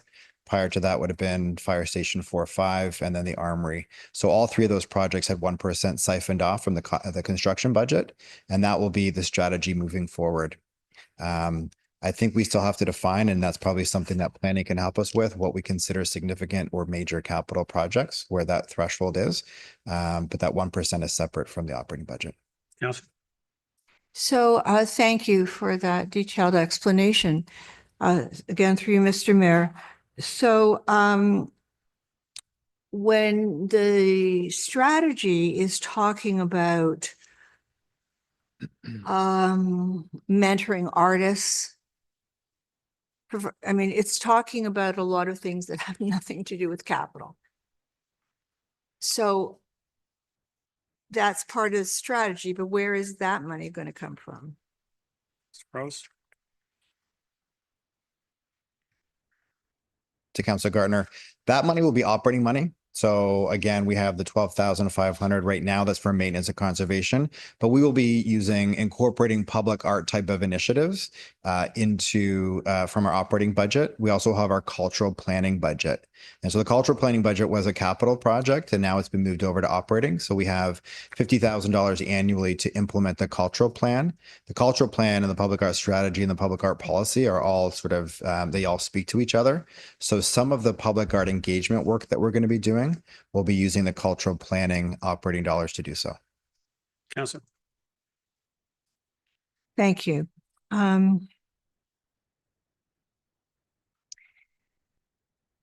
That's all for now. Thank you. Okay. Councillor Gallo, second time.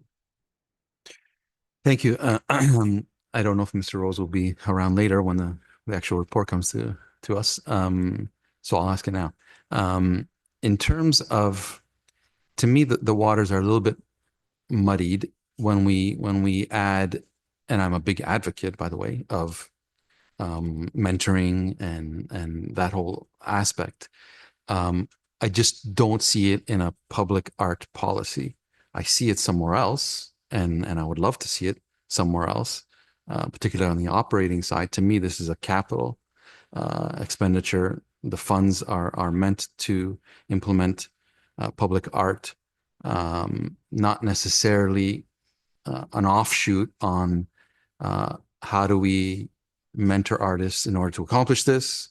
All of that to me should be dealt with somewhere else and not necessarily in this. It's just a feeling I get when reading this. It just, to me, it doesn't connect.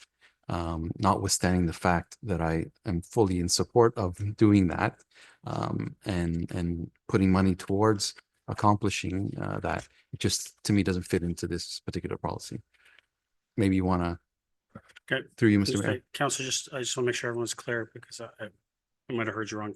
We're speaking to the presentation and the report, Okay, both. so I can Yes. put amendments on the As floor. we've always done any presentations, we've spoken to both at the same time. All right, so I will get Yes. this and then I'll put some amendments. Yes, so we'll go to Mr. Rose and then I'll come back to you. Sure. Yes. Thank you Mr. for Rose, go clarity. ahead. Thank you. Thanks for the question, actually. And that's a really important, I guess, pillar of the public art strategy and the policy and our whole approach, I think, to public art.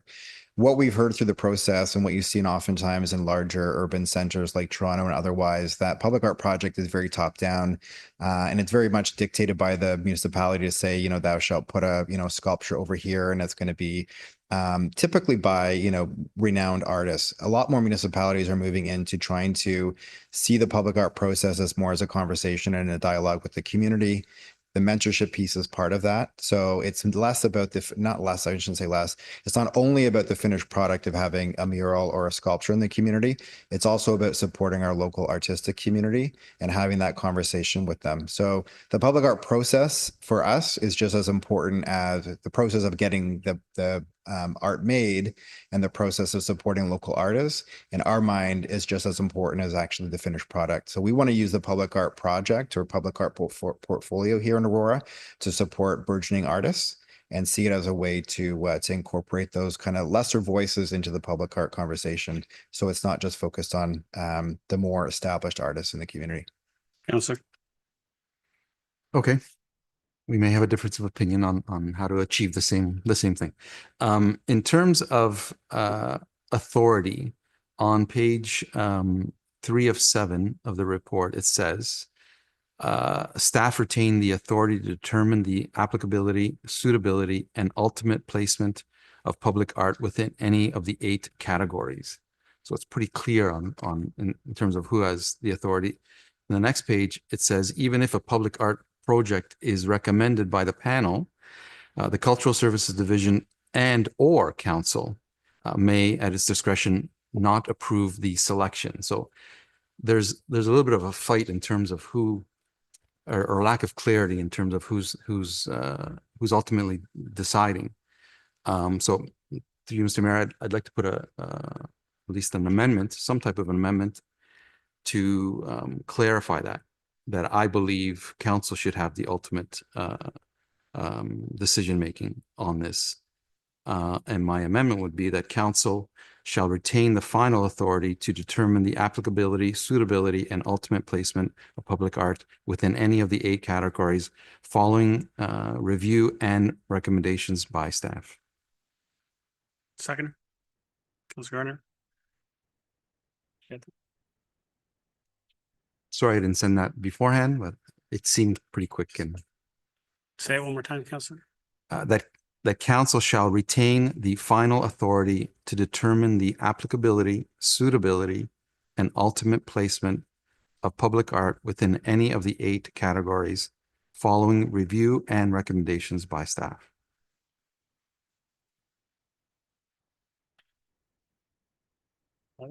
Good.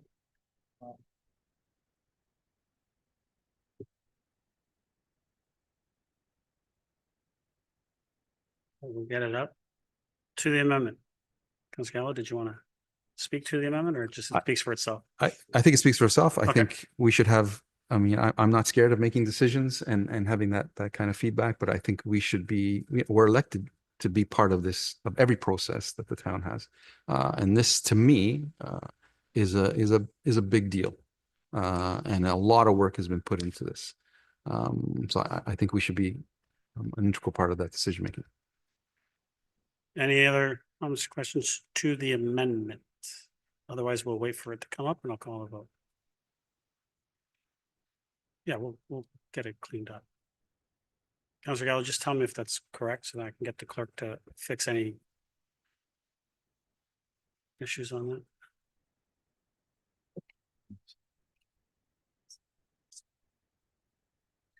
The council shall retain the final authority to determine the applicability, suitability, and ultimate placement of public art within any of the 8 categories following review and recommendations by staff. Does that say that? Assistance. Is it good? It's good? Okay. Close enough. All right. And see no comments or questions. Call the vote on the amendment. All those in favor? Opposed? That carries. Back to the main motion. Councillor Gallo, you still have the floor. Go ahead. I have a second amendment, which staff do have. It's a little longer, and it has to do with the structure of that, the panel. I think we need to clean that up and make sure it's crystal clear on who's going to be sitting on that panel. So I put together a suggestion. And I took it through there from multiple other municipalities, namely Toronto, Ottawa, Mississauga, Kingston. It's a combination of how they do it.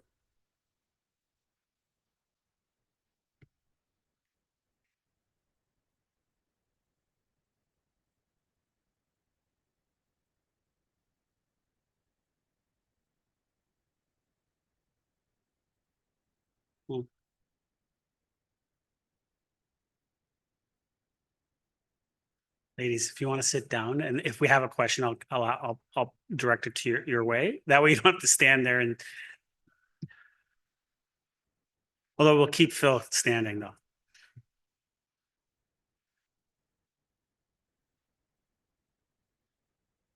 Okay.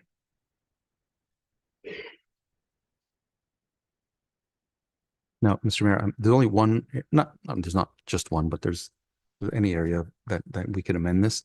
The one, after listening to everyone, is the council on that committee. I'm open to removing that if that's a better scenario. I have no issues with that. I put it in there because one of the municipalities did have a councillor in there, so I put it in there. Okay. It's up to you. What do you? I don't know what council feels. Pardon? Yeah, let's remove it. That's fine. So can we remove the one member of council? Yeah. Please. And that?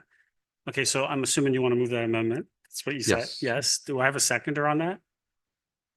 Councillor Kent, thank you.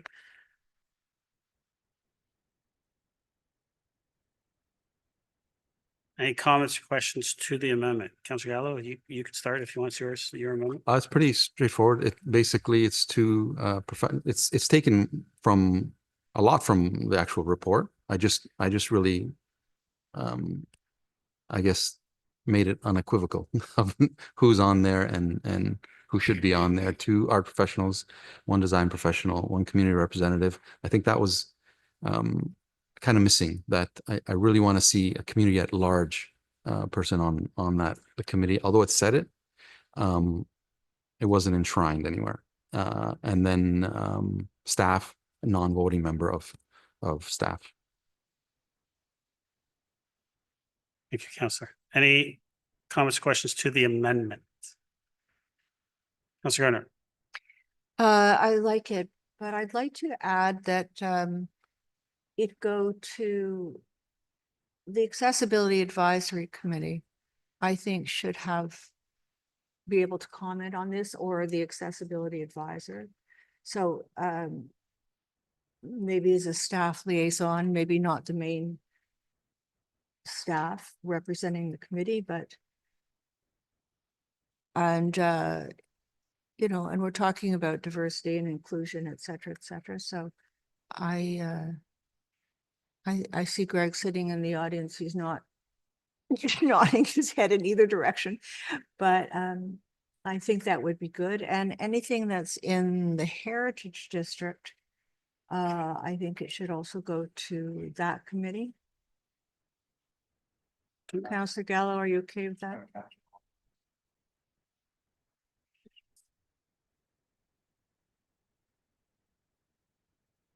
Great. Councillor, did you get that? I have no idea what. Councillor Gallo said he specifically added that last clause in there, which says additional subject matter experts as needed, depending on the scope and nature of essentially the project. So if it's needed from an accessibility standpoint, they will be consulted. If it's needed from a heritage standpoint, they would be consulted. That's what that last clause means.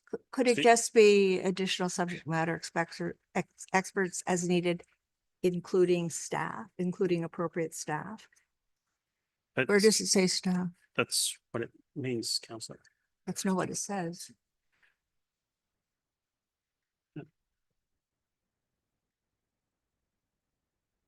You know, but that's not.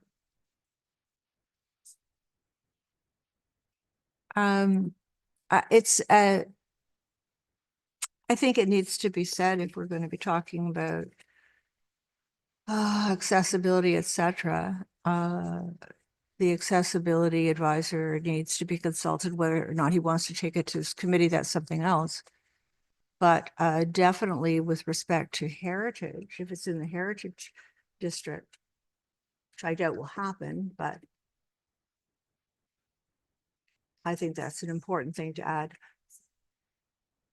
But I won't fight on that one, but accessibility definitely. Anything else, Councillor? No, thank you. Okay. Councillor Gilliland, to the amendments. Thank you. I did see that there was a advisory committee review where you are reviewing with the committee. So that's already something that's mandated within your purview through Mr. Mayor to Mr. Phil Rose. Mr. Rose. Mr. Mayor. Yeah, absolutely. So it is mentioned in the advisory committee section of the report.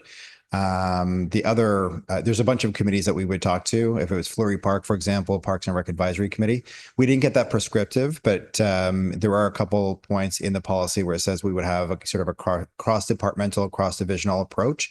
We would ask for the special subject matter expertise of our staff, depending on what the type of public art is, where it would be located. If we want to be more specific to mention advisory committees, we can certainly do that, but there'll be a number of different advisory committees that will be consulted. And probably the three that we mentioned, Heritage, Accessibility, and Parks and Rec, those are probably the three major ones, but there might be other ones as well, depending on, again, the type and scope of the public art project. But it's every intention that we would be vetting all of these projects through the requisite advisory committee.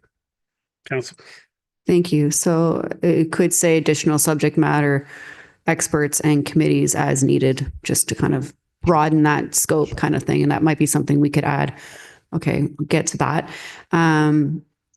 Through Mr. Mayor to, I don't know if it's Councillor Gallo or Phil Rose. When it says one community representative from the town of Aurora, is that reflecting diversity of the neighborhoods? Is that meaning one resident? I see Councillor Gallo nodding his head yes. Okay, so through you, Mr. Mayor, to Mr. Rose, typically on some of these panels, is there typically more than one resident or a community representative on these panels? I just feel like the one is very definitive, and perhaps maybe could be a few more. I don't know. Mr. Rose. Through you, Mr. Mayor, yes, and absolutely. For every public art project, we can expand the scope or expand the membership if we need to bring on other expertise. The trick is not to bring too many people on because you need to find some consensus at some point in time. We would focus on either residents or individuals that represent an organization within the community that are well connected. And we can say that they're kind of representative of a certain, part of our community. So it will be a transparent process, as been mentioned here. So we would put a call out to panel members. We wouldn't necessarily tap individuals on the shoulder, but we would, through corporate communications, put a call out to panel members, and we would do an evaluation within the Cultural Services Division to choose those individuals that we feel meet the criteria of representing the community. Councillor. Thank you. Okay, I do appreciate that. Through you, Mr. Mayor, to Mr. Councillor Gallo, would you be open to adding as a friendly amendment, just additional subject matter experts and committees as needed, just to at least we encompass that in there so we allow that direction to happen? Yeah. Okay. Sorry, we might need the if they're a voting committee, we might need, because that equals 4, and I think we might need to add one more person, and I'm happy to add a community representative to that. Councillor. You mean on the community represent? I was just suggesting like additional subject matter experts, comma, and committees as needed. That was like the only part I was suggesting. Or were you suggesting something in addition to that? Or sorry, I misheard you.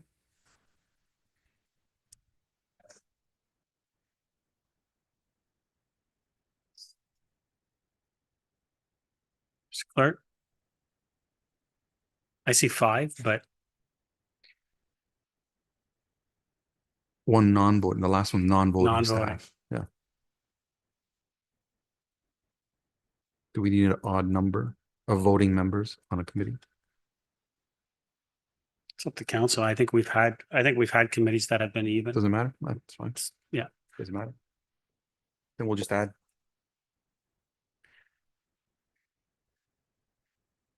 Voting because additional subject matter experts is more or less giving opinions, but they're not voting. So specifically, if we're talking about the voting, it's 2 art professionals, 1 design professional, 1 community representative. So it might be in our best interest to do 2 community. What you're suggesting is 2 community representatives.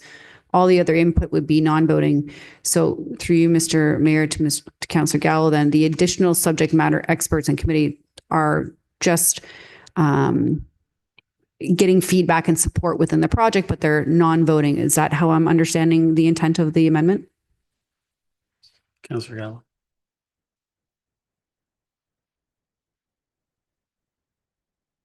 I think it makes sense to do an odd number. Whether that's, I think maybe 2 community representatives might do it if you're okay with that. I don't know how consensus is around the table, but I think that might make sense. Councillor, suggestion I would make is that if we pass this, if this is what we'd like, and we're going to go out, people are going to be applying for these positions. If we get more than what is anticipated or what is required in what Councillor Gallo's amendment is, I think at that time, council is the one that's going to be making the decision as far as appointing these members to this panel. We can then make a procedural change where we can add an extra person because there has been demand from the members of public to come out for this. And that way we would end up with that. We could add another 2 members if we'd like, or 3. So we can do that at that time. I think that we should get by this and at least get the structure out there so staff can get moving on this as soon as possible, because we all agree that this is important and we would love to see public art in our community. So I think the faster we can get staff to get moving on this, the better. So that'd be a suggestion. And I think if you're good with that.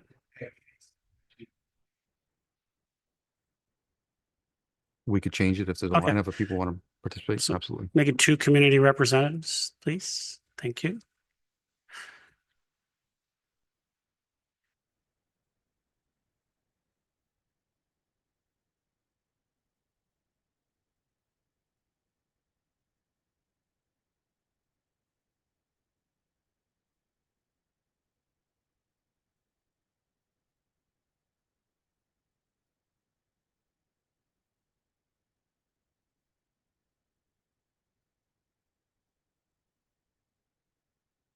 Any other comments or questions to the amendment?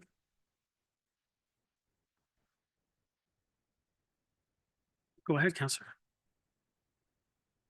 Thank you. I'm glad we got through that. I know we want to get this right, but now I know why we were missing that one, because originally we had one council member and when we deleted it and then we never really filled it with something else. So the intention from the original intent was there. We just kind of forgot. So I think this looks great and I'm glad that we're adding some clarity to this. Thanks. Other comments or questions? Call the vote. All those in favor? Opposed? That carries. Back to the main motion as amended. Councillor Gallo, your time was up, I believe. If they're done, thank you. Any other comments or questions? Councillor Gardner, second time.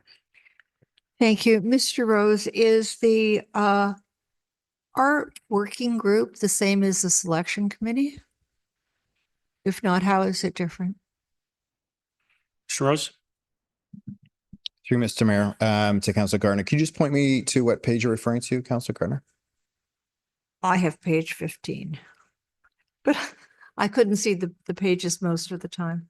And as I don't have the reference to give you, I could ask you at council. Sure, that's fine. I can come back with a, the short Okay. answer is no, they're not, they're not different. So if there's a conflict in terms of the nomenclature, we'll Okay. address that, but maybe we can flag that and I can come back with a more fulsome Thank you answer very much. for council. Yeah. So in the presentation, attachment 3, they're talking about we'll get donations. I'm guessing donations of art, maybe money, developer investments, and not-for-profit collaborations. So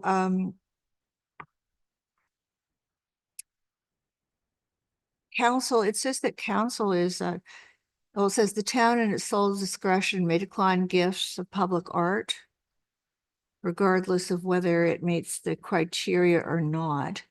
So I'm just trying to figure out how this all works together. If, for example, David Tomlinson had some art, he wanted us to receive it. We didn't have this policy in place, so we didn't. But so how do we handle that? Because that could be a pretty sensitive thing, especially if the art is done by an artist themselves. We have a situation actually that we were put into, and we have a piece of art without a policy. So I'd just like to know more about that. And the not-for-profit collaborations, what that means exactly. Rose? The second part first, through Mr. Mayor. Thank you. Not-for-profit collaborations are essentially, the town may not be able to apply for a grant that would be, going towards public art. Maybe we partner with a not-for-profit, a local not-for-profit.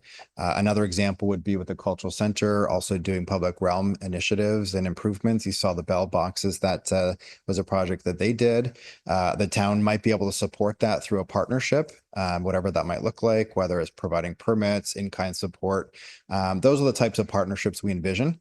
They're a little bit less common for municipalities, but we put it in there because there is opportunities, again, to work with an organization like the Cultural Center to see public art projects come to fruition.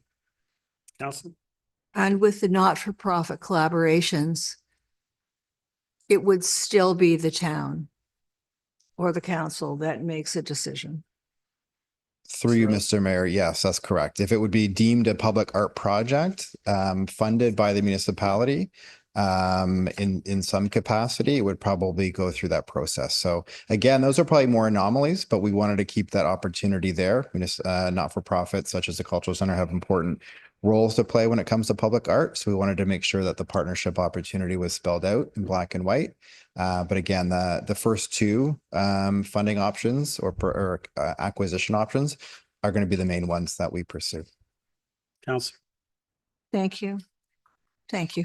My- I know you've put a lot of work into this, really, sincerely, thank you. There's some very interesting things in here about the type of materials, like wrapping trees in yarn and using flour and water paste to put up posters. I mean, it's kind of out of my realm of what I thought we were talking about with public art. So I wouldn't mind getting this on the road with maybe some more established common processes, and then as we go along, adding. And if we're going to be draping trees, we can only do it for about a week without causing problems to the trees. But I'm wondering, maybe to the ladies, I'm wondering where this whole list of stuff came from and Sure. why you thought it was important to put it in. Mr. Maybe Rose? you can also get back to me on that one. Well, I can certainly just tell you through Mr. Mayor, I can tell you that there are almost infinite numbers of types of art that are out there. We relied on a scan of a number of different public art plans that we thought were beneficial to the community. Some of them Councillor Gallo mentioned. We looked at Mississauga, who just updated theirs recently. Markham has a very robust public art portfolio as well. Guelph, we looked at them. So some of the definitions that you see, I think wheat pasting is the one that you mentioned, was just simply, again, to show the diversity and the depth of public art there is. It wasn't necessarily meant to define what we're going to do. And really, again, the public art process starts with community engagement. As we saw, we define what we're looking for. We do public engagement. We develop a plan, select artists, and then, as mentioned, we come back to council for approval. So wheat pasting might be something, or the wrapping of trees. Temporary public art is such a thing as well. So temporary public art is very important for a lot of different communities that may not have robust public art budgets. So you could do something like that for a specific period of time. And it's not meant to last forever. So lots of options. I think I mentioned previously when we did the strategy, public art can be kind of a choose your own adventure type of thing. And you can really mix and match the types of things you want to see, but a lot of it's based on community engagement. Thank you. Councillor, you got your time? Thank you.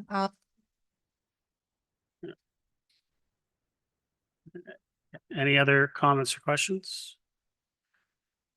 Call a vote. All those in favor? Opposed? That carries. Council, we're at a 10-minute health break.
We're back.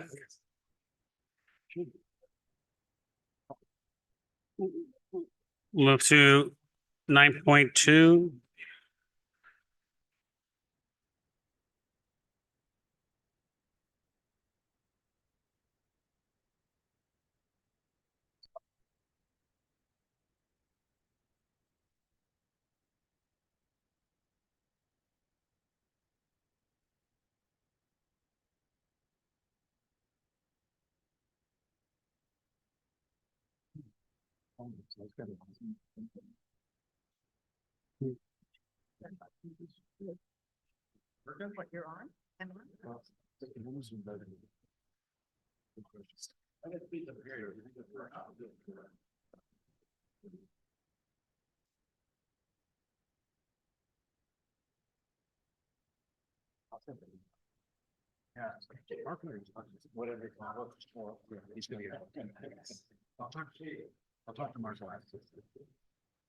Nine, 9.2, Councillor Gardner, you pulled this one, sport plan update. Did you want to move it? Councillor Gardner? Move it? Sure, thank you. Seconder? Councillor Kim, thank you. We got a presentation. Haley, welcome. Go ahead. There we go. Hello, Mayor Marakis, council staff. I'm excited to be here to present some highlights on the sport plan over the last 18 months.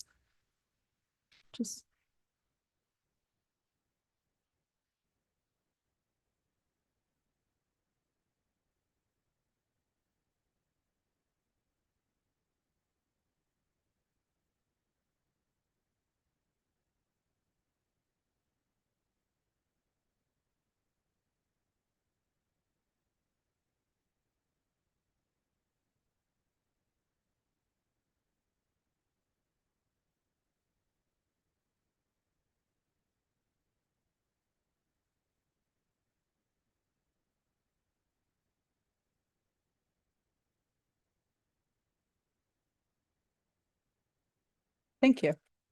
Okay, so during my time with you all today, going to be short and sweet.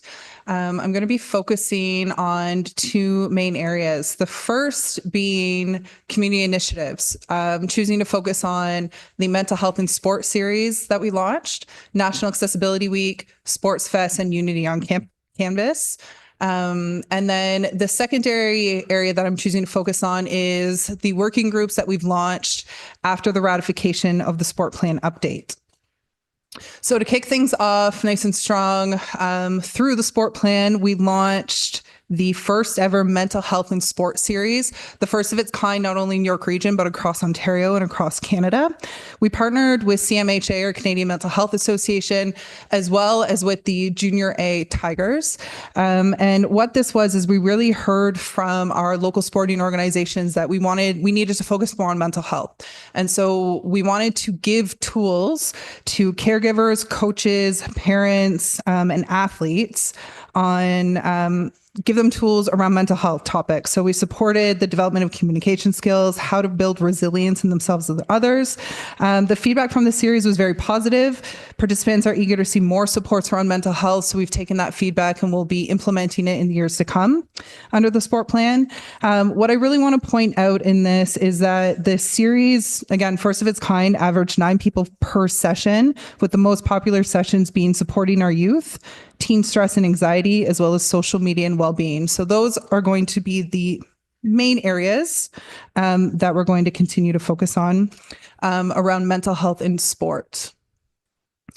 The next is National Accessibility Week, which happens every year around the dates between May 25th to May 31st. We worked with the town's accessibility advisor, Gregory Perry, as he has hosted some sessions with National Accessibility Week in the past. This year, we reimagined. We brought our entire recreation team together. We hosted 25 sessions over this week alone, bringing all of the community together. We ranged from education sessions with a partner called Flex for Access, focusing on adaptive fitness. We partnered with King to bring in their wheelchair basketballs, and we brought in Parasport to host a number of wheelchair basketball tryouts. And another example is we worked with Autism Ontario to host some t-shirt dyeing with the community. And so you can see up here are all the partners that we brought together: Aurora Sports Hall of Fame, Autism Ontario, Parasport Ontario, Children's Treatment Network, Easter Seals, Junior A Tigers, Flex for Access, CARE, Special Olympics Aurora, to name a few.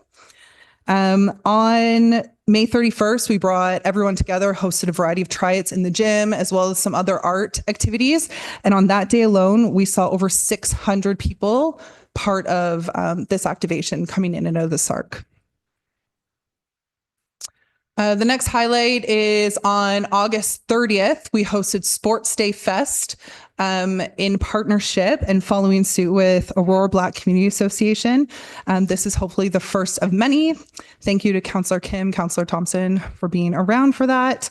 We're happy to play a role in organizing all the gymnasium activities. So they came to us not only looking to partner with the town, but also we took over everything that was happening in the gym. We took the lead from Fiona and her team, met on a regular basis, met with Phil and the cultural team as well to bring in as many supports and partnerships as we could. Happy to let you know that over 200 people attended this event alone. And in addition to people coming and trying out new sports, all the way from Shandy Dandy to Special Olympics bocce ball, free time in the gym for basketball as well. Over 200 backpacks were handed out to kids, youth attending school, post-secondary, and high school. The final part on this piece is the Unity on Canvas mural that has been unveiled. Councillor Weiss joined us as well as Mayor Marakis. From March to June, over 300 tiles were painted by members of the community. We attended the SARC Desjardins grand opening, bistro lunch at the senior center, a couple different camps, and really worked our way around community events. We worked with Mosaic Mural in Alberta, and they were amazing to work with. And we unveiled the mural on October 6th last week with over 30 people in attendance. And so this is what the mural looks like. I encourage you all to visit. It will live in Program Room C at Aurora Family Leisure Complex. What I do want to point out here is that there's no cup or trophy. So we know that success isn't linear, and we know that we don't just get success from being at the top of a podium. And so really wanted to articulate here that everyone can reach success, and the success is actually our community coming together. So there are multiple local sporting organizations there that have their logos represented, as well as various, paintings from the community. And so a special thank you to Dustin Cutt and our facility operations teams and communications team for helping support this plan. So the final kind of second part of my presentation today is under the sport plan update, which is built on and still referring back to our original sport plan. We've launched 3 different working groups. And so one thing that was heard loud and clear through the ratification process with council, but also in working with our local sporting organizations, is that we want to be working more with the community. The sport plan is for everyone. So we want to ensure that there are multiple opportunities for our sports programs or organizations to connect. And so the first working group that we've launched is a governance committee. Or working group, sorry. And so this is to provide feedback on local sporting organization and community sport organization needs from a governance perspective. So we have been working on the strategic items around leadership development and volunteer success, as well as community sport sustainability. And conversations in this group, we're looking at a club manual, which will be the second of its kind in Canada. Working on that with sport law. We're looking at how do we set up the back of house for sport organizations, and also looking at ONCA, which is the Ontario Non-for-Profit Act, around compliance. A lot of our clubs think they're compliant, but the municipality, we can play a role in helping go through the administrative process. So what I also want to mention here is that there's 5 LSOs represented, and we meet weekly, if not bi-weekly, for an hour on Zoom. The second part is a leadership working group. And so this is to provide feedback on LSO or CSO training, certifications, programs needed to support sport groups to set them up for success.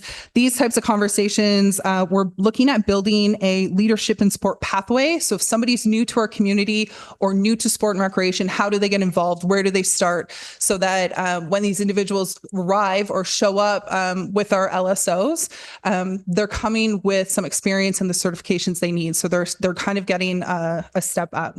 We're also looking at different certifications and resources. Again, we've heard a lot from our community around mental health. So hosting certifications like Safe Talk is something that we're looking to bring in. And this working group has 3 LSOs represented. And again, we're focusing on leadership development, volunteer support, and community support sustainability. The final working group that we're focusing on is around the environmental scan, which we heard a lot from council on. And so really wanted to take a strategic approach here. We have 2 LSOs that are represented, and this is a focus on sport participant engagement, which is pillar number 2. We're focusing on the environmental scan, when we're going to launch it, the questions we're going to ask. But above that, looking at a multi-year project to collect data to make sure that we're making informed decisions. So, and then referring the data back that we collect from LSOs back with our census data. So what are the percentage of individuals participating in sport in Aurora? What are those demographics? And then how does that relate back to our census data? What are we missing? What do we need to continue to build? And so all 3 of these working groups, again, we meet 60 minutes as a volunteer position. We've had to have some people unfortunately step away just due to other requirements of their jobs. But overall, a lot of representation, a lot of conversation around next steps and what the sport plan update will look like over the next couple of years that we continue to enroll. Thank you. There you go. Thank you, Haley. Any comments or questions to the presentation or the report? Councillor Gardner. What does a CSO stand for? Organization. Councillor. First of all, thanks for your enthusiasm and work. When you partnered with groups, what does that mean? Like when you partnered with the CMHA and the Aurora Tigers, do they give you money? Haley? Through you, Mr. Chair. It depends. In this situation, no, we did not. When I say we partnered with CMHA, we partnered on creating the content to make it sport specific. So CMHA would have their typical course offerings. I met with them of various amounts of time leading up to the sessions and then throughout in between the sessions to connect on feedback to, again, make it more sport specific and make the content different than what they would find in an online or just virtual session had they gone and signed up for themselves. Sometimes the partnership is working with the larger team to be able to pull in different community organizations, making introductions, being able to create different schedules, and really just looking at some of the tools that we have in recreation to be able to bridge some of those gaps and create some of those networks. Councillor. Thank you. So, so the same thing with the Sports Hall of Fame, autism, parasport, it's more input into what you're trying to accomplish. Kelly? Should be a question. Through you, Mr. Chair.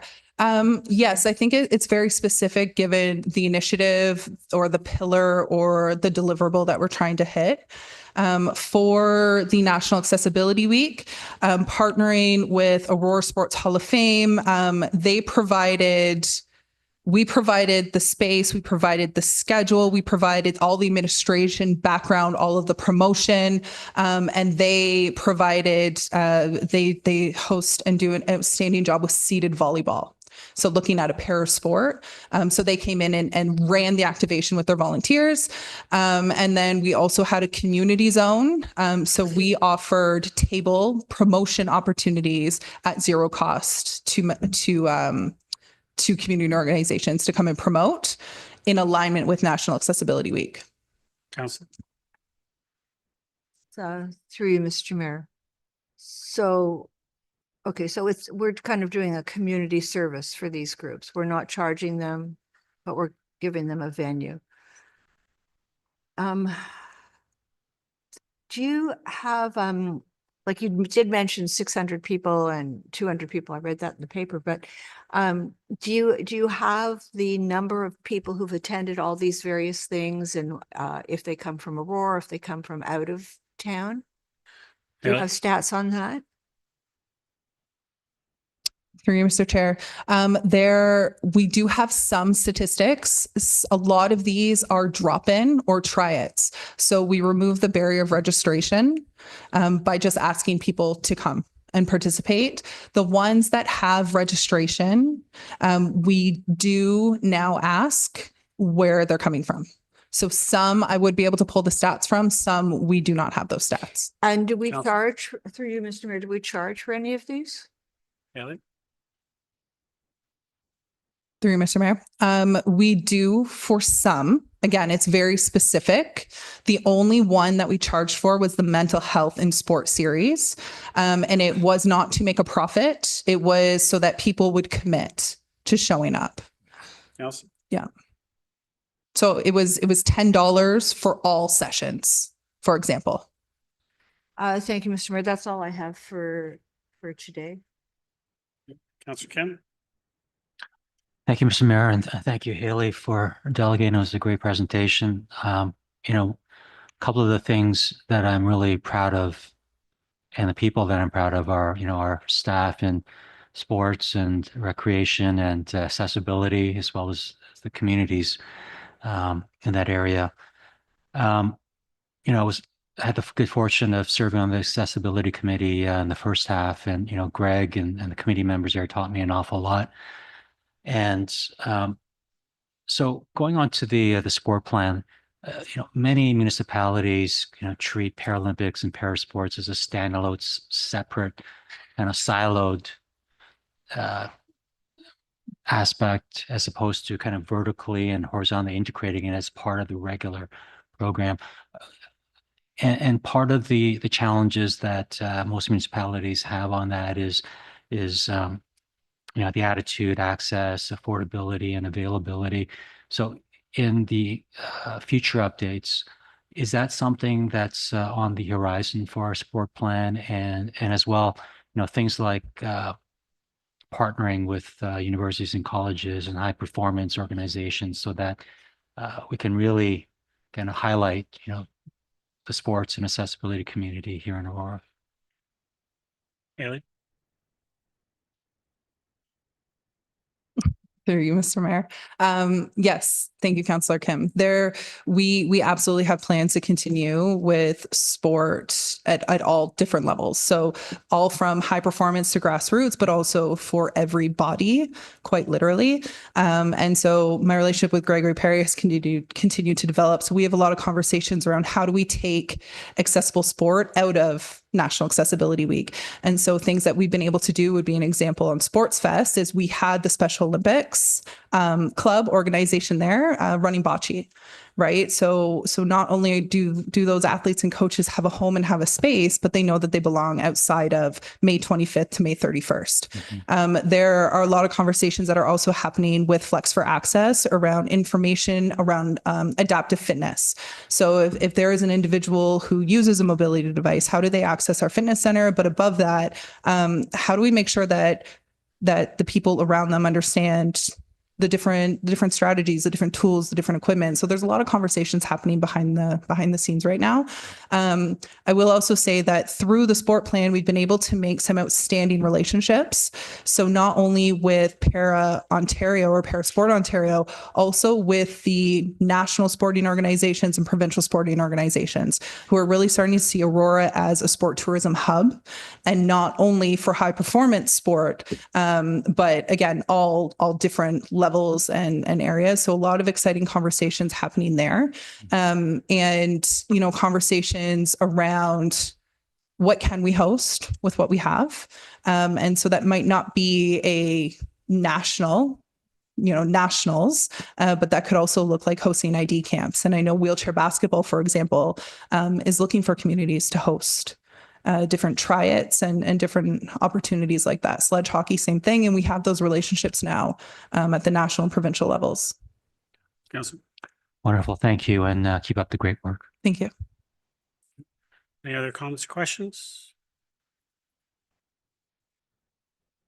Seeing none. Haley, thank you very much for coming. We appreciate all the work that you're doing as well as your team. And I did want to add just one thing for Councillor Kim's benefit and everyone else in regards to Paralympic. I know we've had some conversations about looking at making some changes to our facilities to provide for Paralympic sports, such as one being sledge hockey, where we can change the heights of the boards where they come out from the players' benches, and so that we can provide and allow for sledge hockey to occur in our municipality. And there's eagerness from the organizations to come to Aurora, as you mentioned, as we're starting to become known as a hub for sports. So, and that's all due to your work and your staff's work, and I want to thank you for all that. Call the vote. All those in favor? Opposed? That carries. 10.1, Town of Aurora Risk Management Policy. Councillor Thompson, you pulled this one. Move it. Yep. Thank you. Seconder. Councillor Gallo, thank you. And this one we have a presentation as well. Mr. Serial, floor is yours. I'm not as tall as Haley.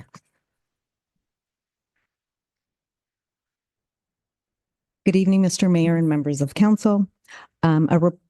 A report is before you tonight wherein staff is requesting that council approve a risk management policy and establish a risk appetite statement. The purpose of this presentation is to provide you with a brief overview of the content of those two documents. The key documents in any risk management program include the ones on the screen. Last term, staff attempted to bring all these key documents to council in one report. There were concerns around the council table that members of council were not involved in the process, in particular in the process of identifying the key risks of the town and the organization, and therefore the item was referred back to staff. As a result of the feedback received from council, staff are including council throughout the process. At a workshop last year, the consultant provided council with an overview of risk management and the process involved in a risk management program. Legal staff then worked with the consultant on a revised policy document and appetite statement, which are both before you tonight for approval. The remaining documents on this slide will be presented to council at a later date.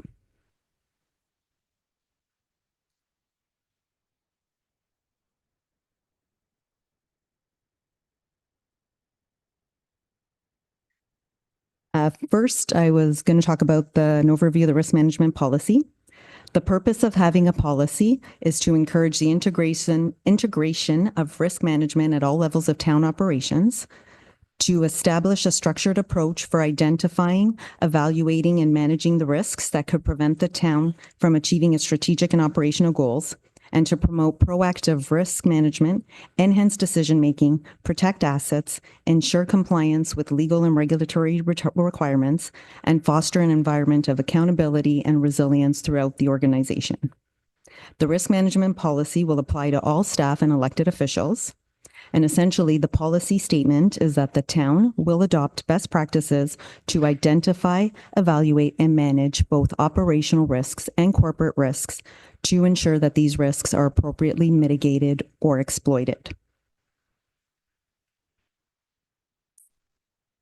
The policy also sets out the roles and responsibilities of all those involved, including council, ELT, and all staff. As per the policy, council's role is to approve the policy, set the risk appetite, being the risk tolerance level, assist in the identification of corporate risks, and approve the key risk register. Lastly, the policy will establish the risk management committee, which will include managers and supervisors, and whose role includes continuously reviewing risk management strategies, related policies, procedures, and processes. The policy also defines two types of risks: a corporate risk, which is a risk that affects the whole town, the town's strategic goals or objectives, or multiple town departments or operations; and an operational risk, which is a risk that only affects a specific department of the town, a specific operation of the town, or only the operations of the one department. The risk management policy is merely an overarching document that guides the town's commitment to risk management. The risk appetite statement, which I will discuss now, takes a risk management one step further. Risk appetite, or risk tolerance, is the amount and type of risk that council is willing to accept. Corporate risks and operational risks are further subdivided into various categories, and each risk subcategory will have a corresponding risk appetite of either balanced or conservative, where balanced means a balance of both the risks and the benefits, and conservative means taking a more cautious approach. The subcategories of corporate risks and operational risks are strategic risk, risks affecting the town's strategic and planning goals, policies, and documents. And in this case, staff is recommending that council have a balanced appetite. Reputational risk, risk affecting the town's reputation and public perception. We are also recommending a balanced appetite for this risk. Technological risk, risk affecting the town's hardware, software systems, and information technology systems, data privacy, security of information, and associate obligations. In this case, staff is recommending both a balanced and a conservative. The balanced appetite is recommended with respect to the adoption of new technologies, but a conservative appetite is recommended with respect to data and information protection. Another subcategory is operations, assets, and people risk, which is risks affecting the town's infrastructure, operations, processes, assets, employee health and safety, public safety, and environmental impacts and hazards. Financial risk, risk affecting the town's finances, financial strength and financial viability, and procurement. And legal risk, risks affecting the town's legal obligations, including any legislative, ethical, and regulatory standards, and also includes risks relating to the town's insurance coverage and the risks of claims and litigation to the town. For these three risks, staff is recommending more of a conservative appetite. Every risk can be evaluated by where it falls on this risk matrix by its likelihood and impact using the respective tables for each subcategory in the risk appetite statement.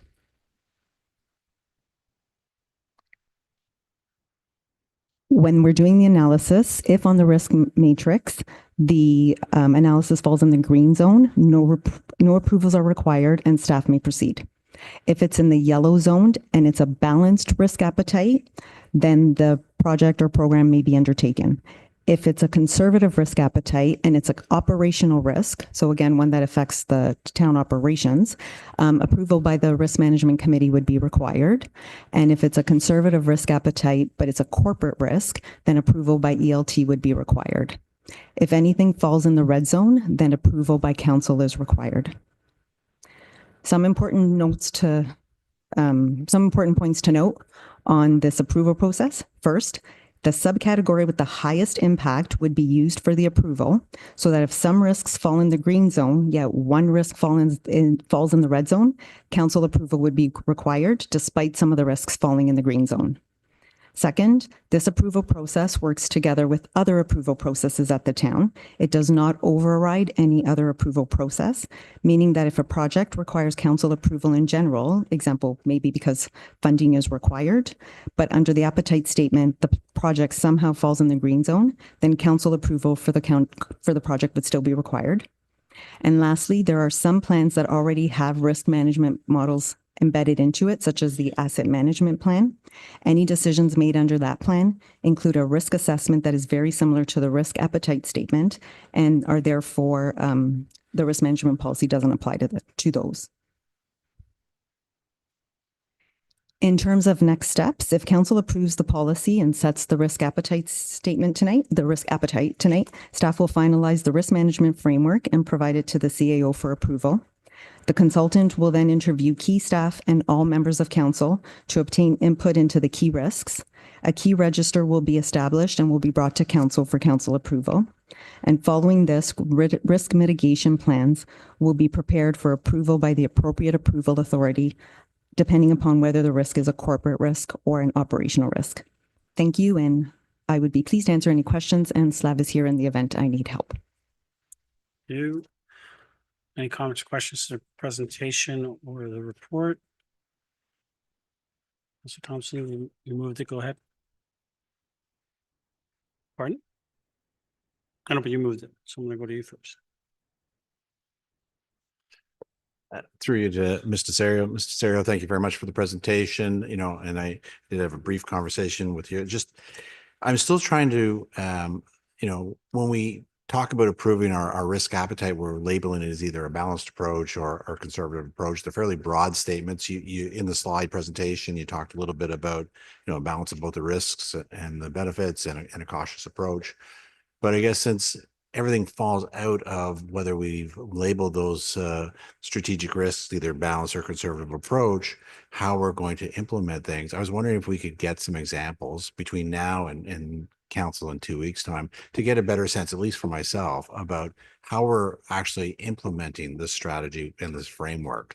Because right now, when I look at it all, it's great in that sense, in theory, but I'd like to actually see some hypothetical risks or ones that we've encountered in the past and how it actually would work within the framework of this. Because I know that after we approve this, we have the key risk registry, which will sort of work collectively to identify the various risks that we see potentially for the organization. But I kind of, at the same time, though, before I approve the framework, want to understand where would some of these kind of fit within it and how would we approach it, so I have a better sense of what we're approving. Through to Mr. Serio. Mr. Sarah. Through you, Mr. Mayor. So I can certainly do that from now until council. Are you looking for an email of specific examples that run through the matrix? I have tried to do some of them, and I can certainly pass those along to council. If that's Since we're helpful. talking about risk, I don't know if you want to share them publicly or privately, right? But in some cases, some of them may be sensitive, so feel free to send them to us, I guess, all of council email. But if not, then a memo to expand upon it for council is fine as well. It just depends where your comfort level is within disclosing some of those risks. Okay. Through you, Mr. Mayor. Yes, I can do that. I can also share in just 2 examples right now in terms like a balanced risk. The one related to the town's reputation would involve, for example, making decisions that may carry some potential for public criticism, but also offer meaningful benefits to the community. So the one that I was thinking about was when council had the discussion about tennis courts versus pickleball courts. So that would be more of almost a balanced risk because there was still some comments about replacing tennis courts, but pickle courts are still meaningful to the community. In terms of a conservative risk, we talked about decisions that on a software program. So even if a software program is beneficial to the town's operation, we'd like to take a more conservative approach, meaning that if it's a software program that could potentially cause a cybersecurity risk or a data breach, then doesn't matter how beneficial it would be to the town's operations, we would try to either stay clear of that, or we would try to minimize the risk through some form of mitigation plan. Councillor. Thank you. And then, we've done this in the past with some reports in terms of identifying, communication considerations, financial implications, how it links into our strategic plan. Is there also then some thought in some areas of identifying that risk through the reports that are presented to council? Sarah. Through you, Mr. Mayor.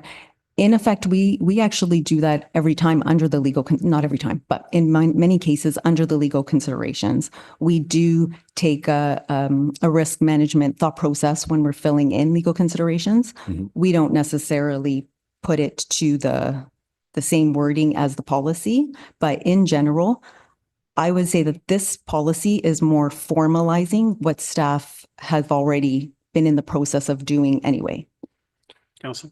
So then you would consider the formal approach or utilizing these definitions as we've identified in terms of the risk mitigation or the risk factors and putting it within the legal consideration reports, portion of our reports. Sarah. Through you, Mr. Mayor. Yes, that would be something that we would consider. Thanks. Councillor. Councillor Gardner. Thank you very much. I know the first attempt at this was not pleasing to council.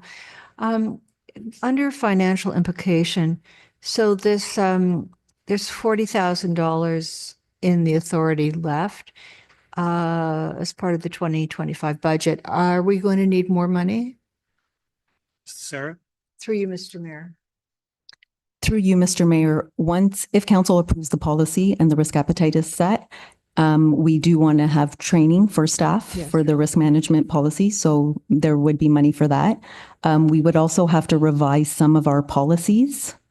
And we're looking to see if whether a consultant would be able to do that for us or whether we do that in-house. It depends on the work that is involved. Councillor? And of course, you want to do as much as possible in-house. Yes, I saw that about training the staff. Obviously, extremely important. Thank you. That's all I have. Any other comments or questions? Call the vote. All those in favor? Opposed? That carries. 11.1 end user computing products related services. Councillor Gilliland, you pulled this one. Did you want to move it? Yep. Thank you. Seconder. Councillor Kim. Go ahead, Councillor Gilliland. Thank you. It was just really a generalized question through Mr. Mayor to Ms. Wainwright because I believe it would be your department. Looking at, obviously, there's an agreement in place and it seems very lucrative in our favor. It is a sole sourced agreement and it's a term of 8 years, which I found to be quite long. And I was just really concerned about just the technology and the upkeep of what that actually translates to. I would think that these types of agreements might maybe 3 to 5 years, but 8 years is so long. So I also know if we're putting ourselves at risk to be locked into something for a really long time that might become stale or not really conducive to what we need here. Through you, Mr. Mayor. So the reason these discounts are so advantageous is because it's part of a provincial OECM agreement. So that actually does go out to public tender. So it is a competitive bid contract. It's just that we would be issuing a non-standard procurement to piggyback onto that contract. So there was a competitive process that this did go through. It was just done by a provincial agency rather than ourselves. But it does provide set discounts. So it doesn't speak necessarily to pricing, and it's something we can look at as things go along. But what we have noticed in the past is the OECM agreements that we have jumped onto have provided excellent value for money for the town. Councillor? Okay, I just needed that clarity. Thanks. Any other comments, questions? Councillor Thompson? Thank you. Through you to Mrs. Wainwright Van Kessel. And just to be clear, the reason why it's 8 years is because the provincial agreement runs until 2033. I see nodding of the head. Yes. Thank you. Any other comments, questions? Call the vote. All those in favor? Opposed? It carries. 11.2. Councillor Gilliland, did you pull this one? Did you want to move recommendation? Sure. Yes. Thank you. Seconder. Councillor Thompson. Go ahead, Councillor Gilliland. Thank you. I thought it was important to pull the item to have a conversation. I know we had a delegate here tonight talking about the user fees and so forth, and whether or not it was something that was necessary to blanket all the way across within this particular document. I know this is something that we approved, I believe it's in the report, 2024 of last year. Okay. And I know things have changed quite a bit since then, very unpredictably so. Through Mr. Mayor to Ms. Wainwright Van Kessel, I guess. Was it a blanket 2% or a rate of inflation on everything? And is it something that is necessary as far as like some of the items could be like writing a letter for an amendment? Why are we raising the price on that? It's just all these small little things. And I know I'm getting in the weeds of things, but is there room for maybe looking at this a little bit differently? Ms. Wainwright Van Kessel. Through you, Mr. Mayor. So a number of the items that are on this list do get reviewed periodically and do get reevaluated. What we do is in the interim, we do increase them by inflation. And the reason for that is even writing the letter, it requires staff time and staff get COLA adjustments on an annual basis. So the cost of the staff time to do that work does increase over time. So there are a number of activities that are provided associated with these fees that involve staff effort to contribute to delivering those items. Councillor? Thank you. So essentially, did we just do it based on the COLA? Is that what we did? Or what was the rate of it? What was the percentage? I can't recall in the report, just for clarity. Mayor Van Kessel. Through you, Mr. Mayor, so we use the budget principles, which is usually the 2% guideline, but when we do a reevaluation of different fees from time to time, we look at the overall fee structure for that individual item. I believe it was a few years ago, a number of fees relating to planning items were reevaluated through a study. And we will be looking at more as we go along. It's a lot of effort if we wanted to go through and reevaluate every fee that was in the bylaw. Councillor. Thank you. I guess my overall comment is at the end of the day, with inflation and COLA or whatever it is, compensation and so forth, the rate of inflation isn't really keeping up with the cost of things. And, obviously I don't need to repeat that, but, I think everybody's hurting on all different levels. So sometimes it's a hard pill to swallow when at the end of the day, there's only one taxpayer and we're all trying to survive. And especially if you are unemployed, it really is tough when you're trying to reach the town to keep those taxes low. So I did want to understand that. I mean, at the same time, staff, they deserve to have their pay compensated fairly too. So at the end of the day, it's kind of how the world works. It's just where we're at. Thanks. Ms. Garner. Thank you, Mr. Mayor. Through you to further to the conversation that I had with Ms. Teenkamp. I was having trouble finding the cost of cutting down trees because I always thought it was too low. So perhaps you would like to repeat what you told me. Steenkamp. Through you, Mr. Mayor. I think you didn't see where the chart actually in the report, and it's actually an attachment. It's Schedule E, and it has the cost for the current costs of the bylaw for removal of trees. Certainly, I know there's been an expressed interest over the last few years about strengthening the bylaw, maybe increasing those fees, and staff will be bringing back a report in the coming year. So just reflecting an increase of costs and strengthening the bylaw as it relates to trees. So this, through Mr. Mayor, you're referring to this tree protection bylaw. Can you tell me what we charge to cut down a tree now? Steenkamp. Through you, Mr. Mayor, it varies significantly depending on how many trees. Oh, Councillor. okay. Could you just refer me to where I can, you said it was, I did go through the schedules, but I didn't see it.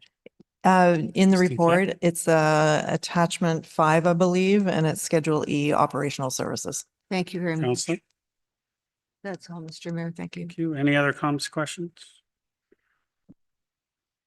Call the vote. All those in favor? Opposed? That carries. 11.3, Councillor Gilliland, you pulled this one. Did you want to move the recommendation? Yes. Seconder. Ms. Thompson, go ahead. Thank you. Just a few questions about this. Dear Ms. Mayor, Ms. Wainwright Van Kessel, I understand the policy was last reviewed in 2019 and the property tax collection policy, I couldn't find it online anywhere to review what that looked like or what it meant. Is that something that typically that we should be reviewing or modernizing? I mean, considering the circumstances, I think a lot has changed since 2019. Swear Van Kessel. Through you, Mr. Mayor, I know we did go to FAC about a year ago to look at the overall tax sale process, but we can take another look at that policy and bring it forward. It basically works in accordance with Municipal Act and defines what our process is in the realm of how it coordinates with what's identified in the Act. Councillor. Thank you. And how are we ensuring all the legislative timelines are being met? Are we confident in that? We don't really want to have any missteps or invalidate any of the sale possibility. If you can expand on that. Swear Van Kessel. Through you, Mr. Mayor. So under the Act, once a property has more than 2 fiscal years, so more than the 2 fiscal years of having arrears. So when we get to 2026, if there is arrears in 2023, that were unpaid, they would become eligible for tax sale under the Act. Our policy for the town is we actually wait an additional year. We take that year to actually work with the property owners, to educate them on the tax sale process, to make sure that they understand. And we encourage them to come in and either pay down their balance or make arrangements to pay over monthly installments with us. So we do take those efforts to try and reduce the number of properties that go to tax sale. Once we get to the tax sale process, we engage Real Tax, and they are experts in this, and they make sure that we follow the legislation and we make all the necessary steps and follow the process to ensure that we're not making any missteps. Councillor? Thank you. I appreciate that clarity. Hence, I was looking for that policy. Obviously, there's different times with people's circumstances and so forth. Do we have any data that suggests how many of these 176 properties are through hardships, financial means, or vacant homes where you just can't connect with homeowners, or obviously there's some commercial as well. Do we have a little bit of a breakdown to kind of understand the difference between one property and the other as to why it seems to be blanketed across all properties? Through you, Mr. Mayor. So of the 176, 4 are commercial properties. The rest are all residential properties. We don't have information on if they're vacant properties or any information on the financial situations of the occupants.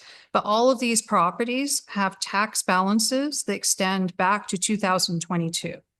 So it's not a short-term situation that these property owners are in. It's not something new that's recently come up. It's longer term. And of the 176, there are 50 that have tax balances that go to 2020 or even prior to 2020. So there are some longer term ones in there. Part of the challenges in 2019, we had that policy, we were gearing up to start the tax sale process. And as we all know, the pandemic started. And the provincial government put a pause on tax sales. And once it was lifted, we were in the midst of implementing our new financial system. So now we're at that stage where we're ready to get started on this process again. Councillor? Thank you. So I may just speak offline. Maybe it's a motions in order to review our policy. I certainly wouldn't want to be giving too much lenience to people who may have a vacant house that internationally owned, and yet it's affecting our tax base. So that's kind of a segue to me, more about the fiscal accountability. $2.8 million in overdue taxes equates to about 4.6% of our taxes over the last 3 years. Call that 1.5%, and our taxes on an annual basis. How is that being offset through our town budget, and where is that coming from? Through you, Mr. Mayor. So the way in which the tax balances, the arrears balances impact the overall budget is through the penalties on taxes budget that we have. So right now we do budget for penalties. Our budget for penalties is less than what we're currently collecting. I think we're about $600,000 higher than what we're currently collecting. Even with going forward with tax sale on these properties, it will bring it back more in line to what that budget is. But overall, like, the collection affects cash flow. It other than the penalties on taxes, it affects the timing and the cash flow of when the funds are received. So the impact that it has is these taxes that have not been paid are the taxes for both the region and the provincial school boards, plus the town. So we have paid the region and the school boards their taxes, and now we are waiting to collect the full balance from the property owners because we're the ones that issue the bills. But what's happening is, because we haven't collected these funds, yes, we can charge more penalties that may or may not be getting paid, but at the same time, it's reducing the amount of funds that are available for the purpose of investment. So the place that it really does impact the town is through investment income. Councillor? Thank you. I guess I kind of feel like it's a great answer, but we're having a conversation. It's shocking to me when I look at these numbers. What's to stop other people from doing the same thing in this economic time? Obviously, we've had some really jarring stats about unemployment going on this summer, moving on, and moving forward.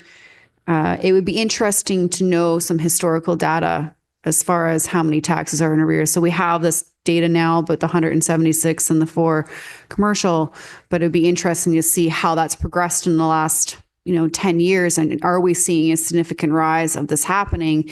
And how are we going to prepare for even more homes falling into that tax arrears? Is that some sort of data that you can provide council? Through Through you, Mr. Mayor. So going back 10 years, maybe a bit of a challenge, just pulling that data on the accounts.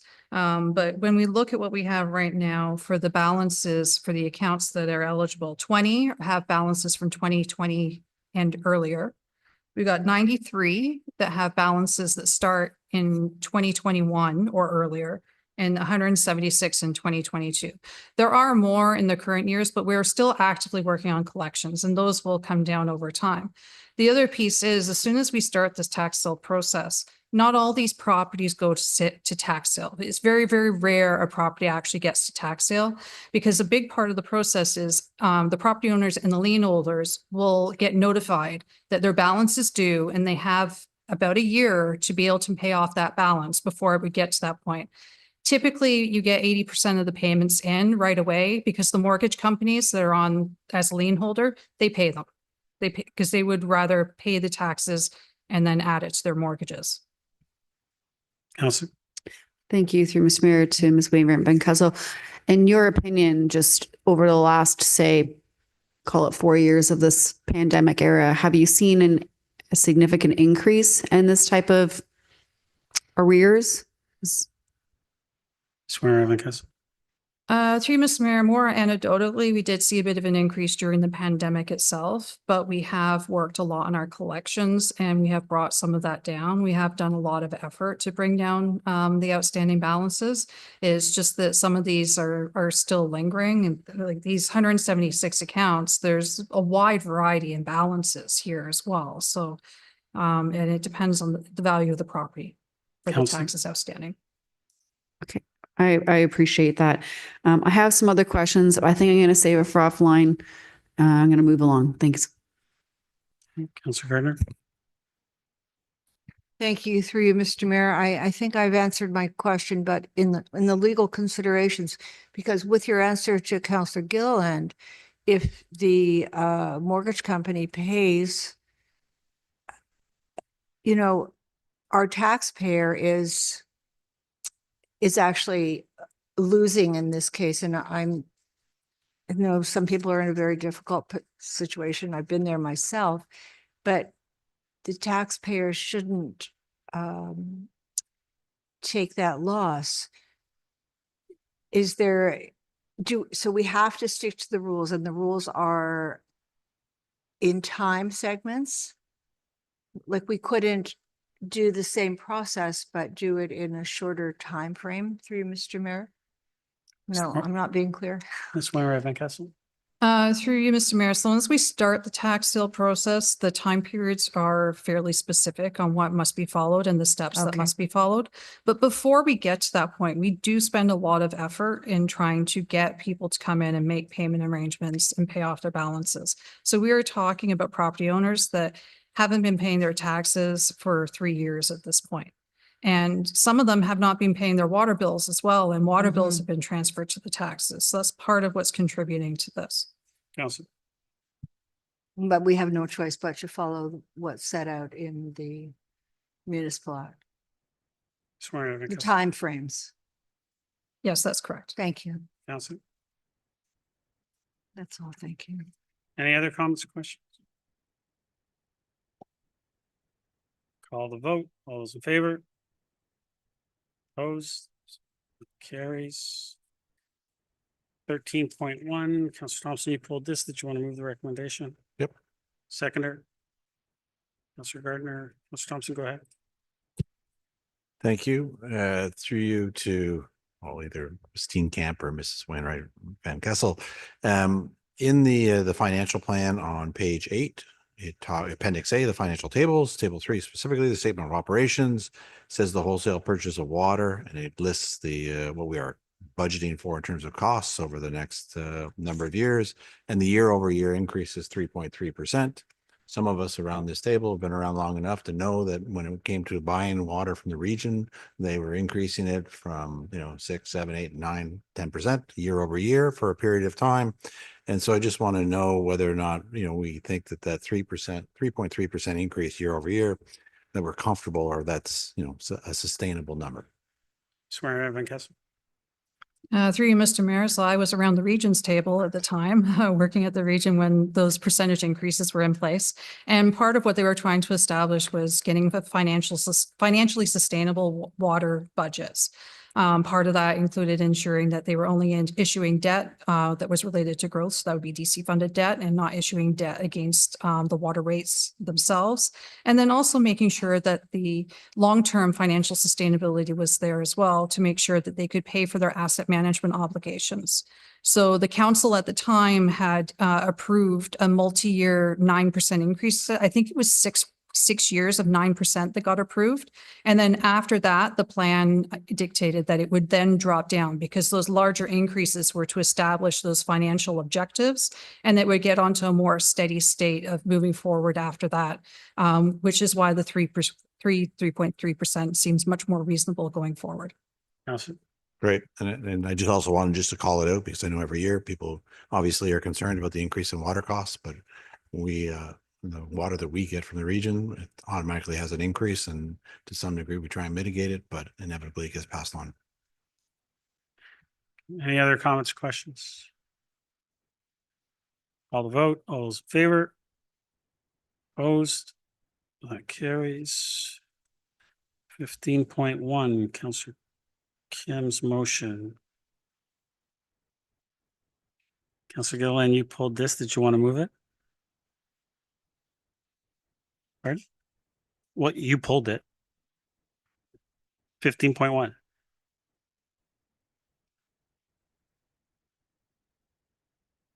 Councillor Kim, did you want to move your motion? Thank you. Seconder? Councillor Thompson? Councillor Gilliland, go ahead. Just give me a moment here. Okay, I mean, I did have a look at this motion, and we did receive a letter of objection from a local newspaper, and I was quite surprised that they weren't consulted with prior to this motion being put forward, and I think that kind of gave me a little bit of red flag. So I did do a little bit of my own digging and had reached out as well. And while I understand the intent of the motion that's in front of us, I feel that some collaboration and solution-based conversations would be a much better step. I think that we are really lucky we have a local newspaper that is hard copy, old school, that you can open up, that is delivered for free to your doorstep and is not digital. I really believe that it's important to disconnect and be off screen, and I really do value local journalism. I have spoken to other municipalities, and I visited a lot of other municipalities that do not have this type of local newspaper or service. And it really, really is sad. And they're very jealous that we still have one. And I just feel that the way that this is written, this motion, is almost heavy-handed, for lack of a better term. And I certainly don't want to put our local newspaper at risk of losing that, just based on some of the punitive measures that are being suggested here. And I'm also looking at the data. So if I may, I did do a little bit of research on this, and what I had found was that the Aurorian, actually, this particular newspaper, delivers 20,000 copies each week, which is amazing. Like, congrats. Like, I think it's amazing that we actually have that many in circulation. And the questions that I really wanted to find out was, like, really, what is the data? Like, how many people are really complaining about distribution in specific to this type of delivery? And what I had found that it's 0.015%. And so, I do look at that, and I'm not trying to minimize the concerns of some individuals, and perhaps there's some collaboration and conversations that could happen with the local newspaper about solutions to mitigate some of the issues that are going on. But from what I'm hearing is that these conversations just simply haven't occurred, and they're willing to address it and provide some solutions working with the town if that's the fact. I also really want to point on some really key facts of, why we're so lucky to have this service. And, some of them are community connection and accountability, accessibility and inclusion. A lot of our seniors really rely on this type of print. I also love the fact that it serves as a hard copy public record, and we have archives, so things can't be digitally altered. I could go on and on about how great it is and how lucky we are to have this type of service. And I just don't feel that putting added pressure on already an industry that has very, very slim margins, I think we're just pushing it out. I think we're going to push it out. They're going to close their doors, and we are not going to have that local newspaper anymore. And I fear that this is a risk. At a time too, we can go on about censorship on Meta and other social media and how we can't post. It's, a lot of people rely on clickbait headlines of sources that are not actual news. And it's always refreshing to know that you can point to a hard copy of something that is local by our beloved journalists here. The way I look at this motion, the way it's written, I have no interest in having staff report back with bylaw revisions that could potentially penalize or make this more difficult. I think this is the cart before the horse. I think that we need to actually just simplify this and have simple collaboration between the town, the local newspaper, and any other associations or other print manufacturer materials that we're talking about that need this conversation. I think that's where we start. I think this is a little too heavy-handed. Councillor Gardner. Thank you. I agree with what Councillor Gilliland has. Thank you, Councillor Gilliland has said. I've had very few complaints over the years. I have had some. And of course, newspapers blow around, and part of that is people who are not placing their newspapers properly in their recycling containers as well. But I have had a conversation when I have problems, when residents complain to me, I call the newspaper and I tell them what the issue is. And most of the time, only in one case did I have to speak to the newspaper more than once. So I'm wondering if I think I can ask this. I'm wondering if in preparing this motion, whether the newspaper was consulted, if there was any constructive conversation about this. I think the thing about penalties, the town imposing penalties, I don't think that's possible. Although I have not asked staff. I don't know who would be answering this. In any case, it would be after everything that Councillor Gilliland has said, it just wouldn't be the right approach. So I'm definitely not in favor of this motion, but I would like to know if there was any constructive conversation with the newspaper company. I'm assuming this is the Auroran, before this motion was put together. I know sometimes there can be a lot of pressure on us as we're representing the residents, but I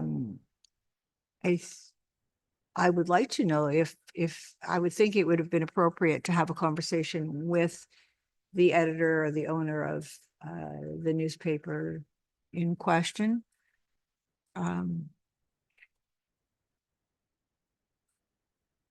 Through you, Mr. Mayor, to Councillor council. Kim speaking next, so I'm sure he'll probably answer. Okay, that would be, I would like to know that. And I know the residents sometimes put us in a difficult situation, but I think that we have to do everything that we can to try and solve the problem before coming forward with a motion. Thank you. Councillor Kim. Thank you, Mr. Mayor. I'm not sure where in the wording that this is being aggressive to the Aurora or any other company that delivers, marketing material or anything else in our mailbox or in our front doors. My intent of this motion is not to penalize anyone or hurt anyone's business.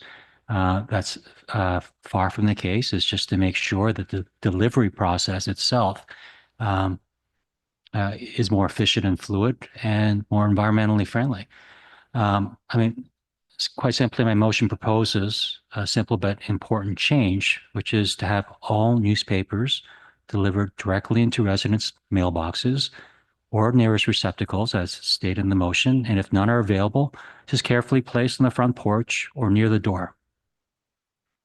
This approach respects residents by ensuring newspapers are received where they will be readily seen and picked up, preventing litter on sidewalks, boulevards, and driveways.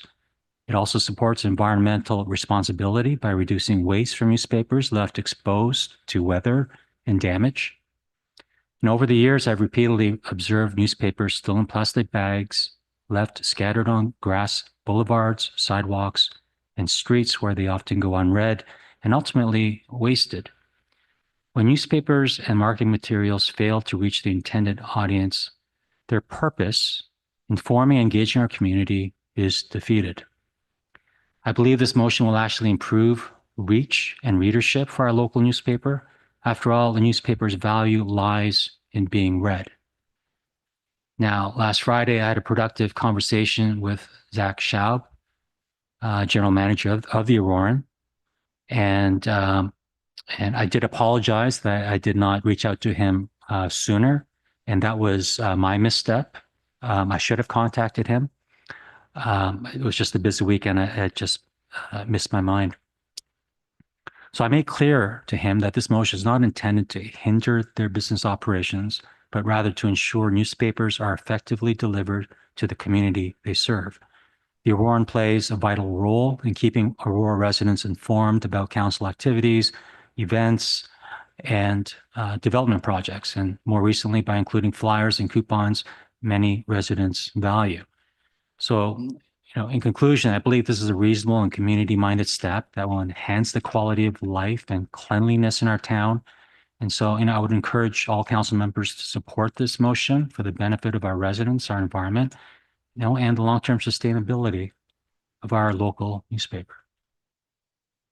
So, that was going to be my, introduction, and I thought we were just going to have the person whose motion it was introduce that, but I'll introduce that, and I'd be happy to answer any questions in the next go around, because I'm sure that from what I'm gathering, there's a lot of questions, and I'm happy to respond. We have a motion to extend the hour. Councillor Thompson, Councillor Gallo, all those in favor? Opposed, that carries. Councillor Gallo, first time. Thank you. When I first read this, I was trying to figure out what the impetus of this was. I'm approaching 30 years in this town, and 14 as a councillor.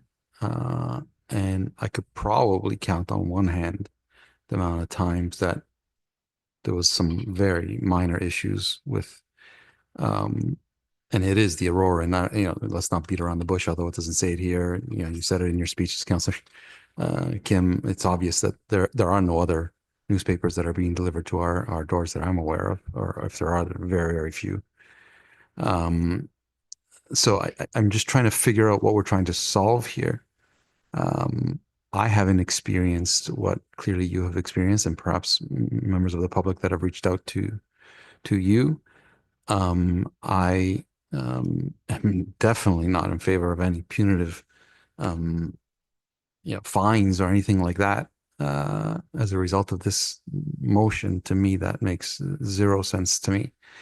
I don't even know how we would even enforce something like that. Part of this is encroaching on, the paper's charter of rights to communicate to the people of this town. And any times that I've had any issues, you communicate with the paper and they're dealt with. At least that's how I've directed any residents that have come to me and saying, even if they don't want the paper delivered to them. I've never ever had issues of anyone telling me that they haven't been responsive or they didn't comply with their request not to have the paper. So to me, and maybe I'm in isolation, I don't think so. I don't experience these issues, and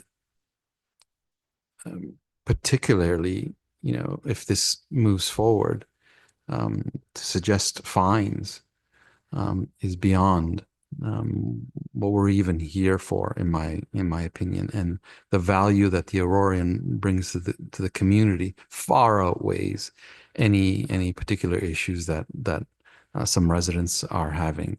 And clearly 20,000, the distribution of 20,000 Aurorans, if this was a real issue, we would have heard about it. There's no doubt in my mind we would have heard about it. So I don't see an issue here. I don't see a reason to fix anything. If there's some more communication that needs to happen, maybe a director line to someone specific at the Auroran, if newspapers are not desired, those communications can be easily had without this type of motion being put forward. So I won't be supporting this. Any other comments, questions for the first time? Councillor Gilliland, second. Thank you. Just listening to all the comments, I agree with what some of the things that were said. Councillor Gallo, it was an interesting point about the Charter of Rights. I also wanted to point out that I did also learn that the Auroran has also made investments in hiring additional staff and distribution, where there was one employee that was covering 5 different newspapers. And Councillor Kim, if you had reached out earlier, you would have learned that they had actually hired another full-time staff member just to address Aurora and King, the other 3 handled by the other employee. So it shows that they've made strides in, dealing with the distribution, and understand there are issues. I think some of the comments that I had received through my conversation was that if they don't know there's an issue, they can't resolve the issue. So again, preliminary and just having those conversations. I was also very impressed to see that there was over 100 people who are employed by this as well. We're supporting small businesses, and also at a time when, there's flyers, absolutely. A time when people are struggling to put food on the table, these flyers are 100% more important than ever. People want to get them at their front door. And an interesting stat that I also learned through conversations was when flyers went digital, the supermarkets and other stores, retail, saw a massive decline on customer reach and utilizing these sales, and found that the print was much, much more effective. So this is a bigger snowball. And I don't think it's fair to pinpoint one particular newspaper delivery. I feel like this is just putting the cart before the horse. I feel like we can come at this in a very meaningful way and having conversations with them to see if we can help address it. I know that they've been willing to, add some additional verbiage in the paper for outreach, for distribution, or whether or not somebody wants to say they don't want to have the subscription. The way I look at it is, let's not create fines or bylaws that can threaten the very existence of our local paper. Rather, we should be investing and supporting it because we are very lucky, very, very lucky to still have a community newspaper. Thank you. Councillor Thompson, first time. Thank you. I guess through you to Ms. McDougall, and I don't know if you can actually answer it tonight, but do we get many inquiries at customer service with regards to printed materials and any concerns that you're aware of? Ms. McDougall. Through Mr. Mayor, not specifically that I can recall. I'd have to ask the team if whether it's print or whether it's social media, wherever they're hearing their information from. I'm not for sure without asking. Councillor. Because I kind of feel that, and it's been raised that I think it's important to put this in light of, in its true perspective in terms of how much of an issue this is. And so having that kind of data would be helpful if a report comes forward. I'd also agree that, the Aurora is a valued community partner, and I'm sure there are others as well that contribute to the community. And it should be a collaborative process that, if this were to move forward and is just asking for a report, certainly, I would want to see staff find time to sit down with the various vendors and the Aurora and so forth to be able to have those conversations to identify the issues that Councillor Kim is concerned about and find solutions in a proactive manner so that they can be addressed and brought forward for our consideration. From what I hear, I think everybody wants to be able to work in a productive and collaborative way to be able to address this. And so as long as that's the direction to staff, is to ensure that the stakeholders are part of any report going forward, I'm fine with it. Councillor Kim, second that.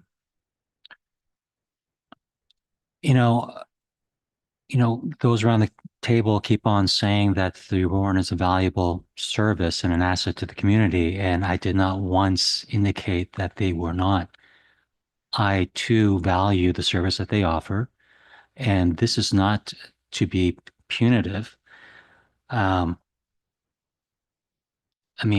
many, the reason, to answer Councillor Gallo's question in terms of what's the problem being solved, I think I indicated in the motion that newspapers in the plastic bags are constantly being littered on the street, being delivered on the grass boulevard or at the edge of the driveway, where many residents, especially in the wintertime, they don't make the trip to walk out and pick it up and put it in their blue bin. Now, last fall, Councillor Weiss received a complaint, and I know about that because I was copied on it, or we spoke. I know there was an email on that. That was around the same time that many of my ward constituents emailed me about something, about the paper and it being just left out in the front of the driveways, the boulevards, and the streets. And when you come springtime, you see dozens and dozens, many of them rotting. And so all this is about the delivery. Now, many of us have put out motions, talked about the value of the environment. And if you're saying that the cost to the environment in our streets and going to the sewers, it's worth the business proposition, the way it's delivered, not the way it's written or the value it offers, but in the way it's delivered, then that's what you're saying. Delivering newspapers in a manner that, respects our environment by preventing litter and waste is, it's a core responsibility we owe to our community. While costs are always a consideration for the business, you must also recognize that proper delivery helps ensure newspapers are actually read and valued and supporting their continued relevance and sustainability. So I would submit to all of you that if they're actually picked up, chances are there's a higher probability that they're going to be opened up and read. And further, paper production delivery, when done responsibly, it remains an important channel for trusted local information, which we all agree on. Reducing litter and waste from scattered weather-exposed newspapers is a practical, environmentally sound measure that benefits everyone in Aurora. This motion is about balancing, the business interests as well as the broader good of our community environment and not sacrificing one for the other. Through you, Mr. Mayor, to perhaps our solicitor, I believe we had a conversation or interaction on email. Can you tell me when delivery is considered waste, or it's not properly delivered, who is responsible for the waste when it comes to litter? Sarah? Through you, Mr. Mayor, it would be the property owner who would be responsible for it under our Clean Communities bylaw.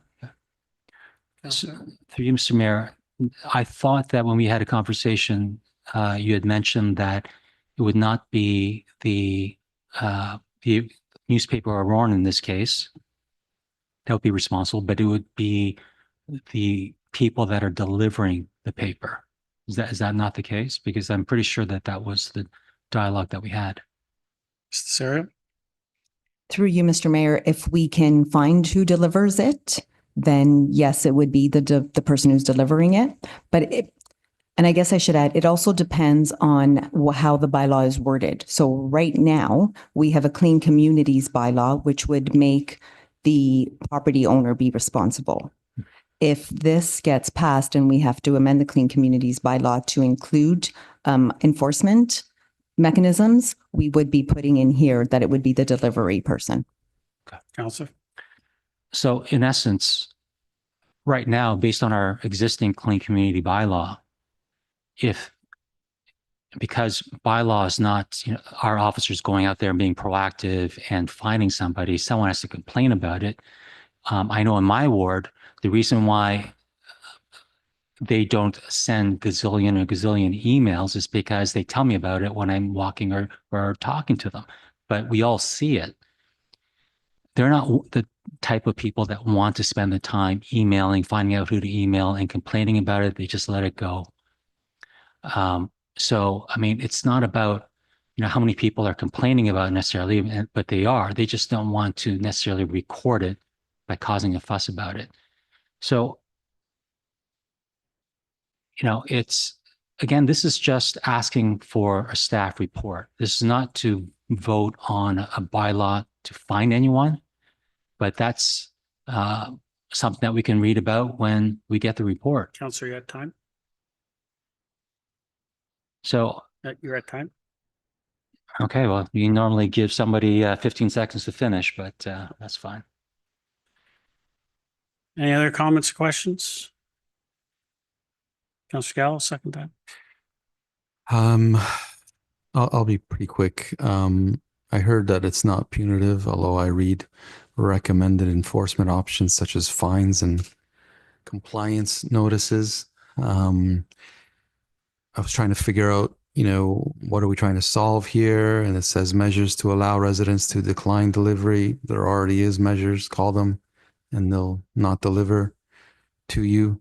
Examples of best practices from other municipalities, that's fine, but I think we can figure that out all on our own. In terms of, being punitive to the delivery person, I can sit here and tell you that the delivery person for the Aurora is 4 children and their father in a wagon. And I will support them to continue to deliver that paper to me, even if they don't get it right. I'll walk a few steps and pick it up. So I won't be supporting this. Any other comments, questions? Call the vote. All those in favor? Opposed? That fails. 15.2, Councillor Gilliland, you pulled this. Do you want to move the motion? Seconder? Mr. Thompson, go ahead, Councillor. Thank you. Interesting motion. I definitely was intrigued when I had learned about this up and coming nostalgic pastime of roller skating. I know we have a very passionate resident in town who's been talking about this for years, but this is not where it came from. This actually came from the fact that this nostalgia is resurrecting itself. And what I learned through some conversations of some organizations is that it's encouraging people of all ages to get out and participate in roller skating, whether it's young children, families, young kids who are dating, all the way up to grandparents going out. And what's really interesting about this is that it's also activating places within our own municipality that are usually not used, very underutilized space. So for example, rinks in the summertime when the ices melt and we're looking for a use, there's a perfect example.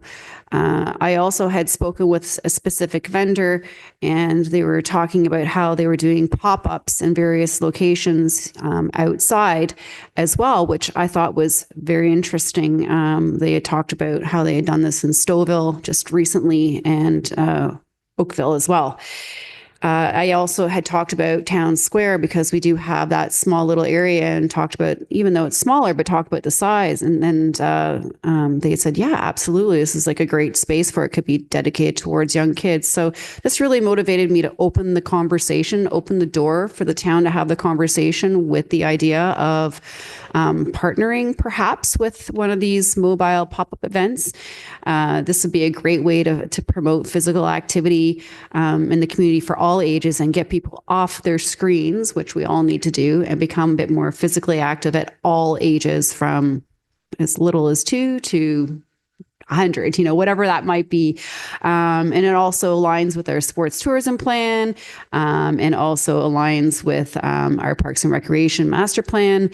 And I really do hope that we can start having these conversations. I've heard that this particular company, I know I've left it open-ended to talk with anybody, but they're already putting plans in place for 2026 already, and they have seen the momentum just skyrocket. And I feel like here's a great opportunity for us to maybe capitalize on some of that, and whether it's Town Square or one of our rinks. And I'm just really trying to open the door. Any other comments or questions? Call the vote. All those in favor? Opposed? That carries. 15.3, Councillor Gilliland, you pulled this one. Did you want to move it? No, I don't know what the motion entails. I'd prefer this to be either deferred, or I don't know what the motion says. Councillor Kim. It's not on my agenda. Councillor Cam. Excuse me. Councillor Kim, can you apologize? I apologize, Councillor. Thank you. Councillor Kim.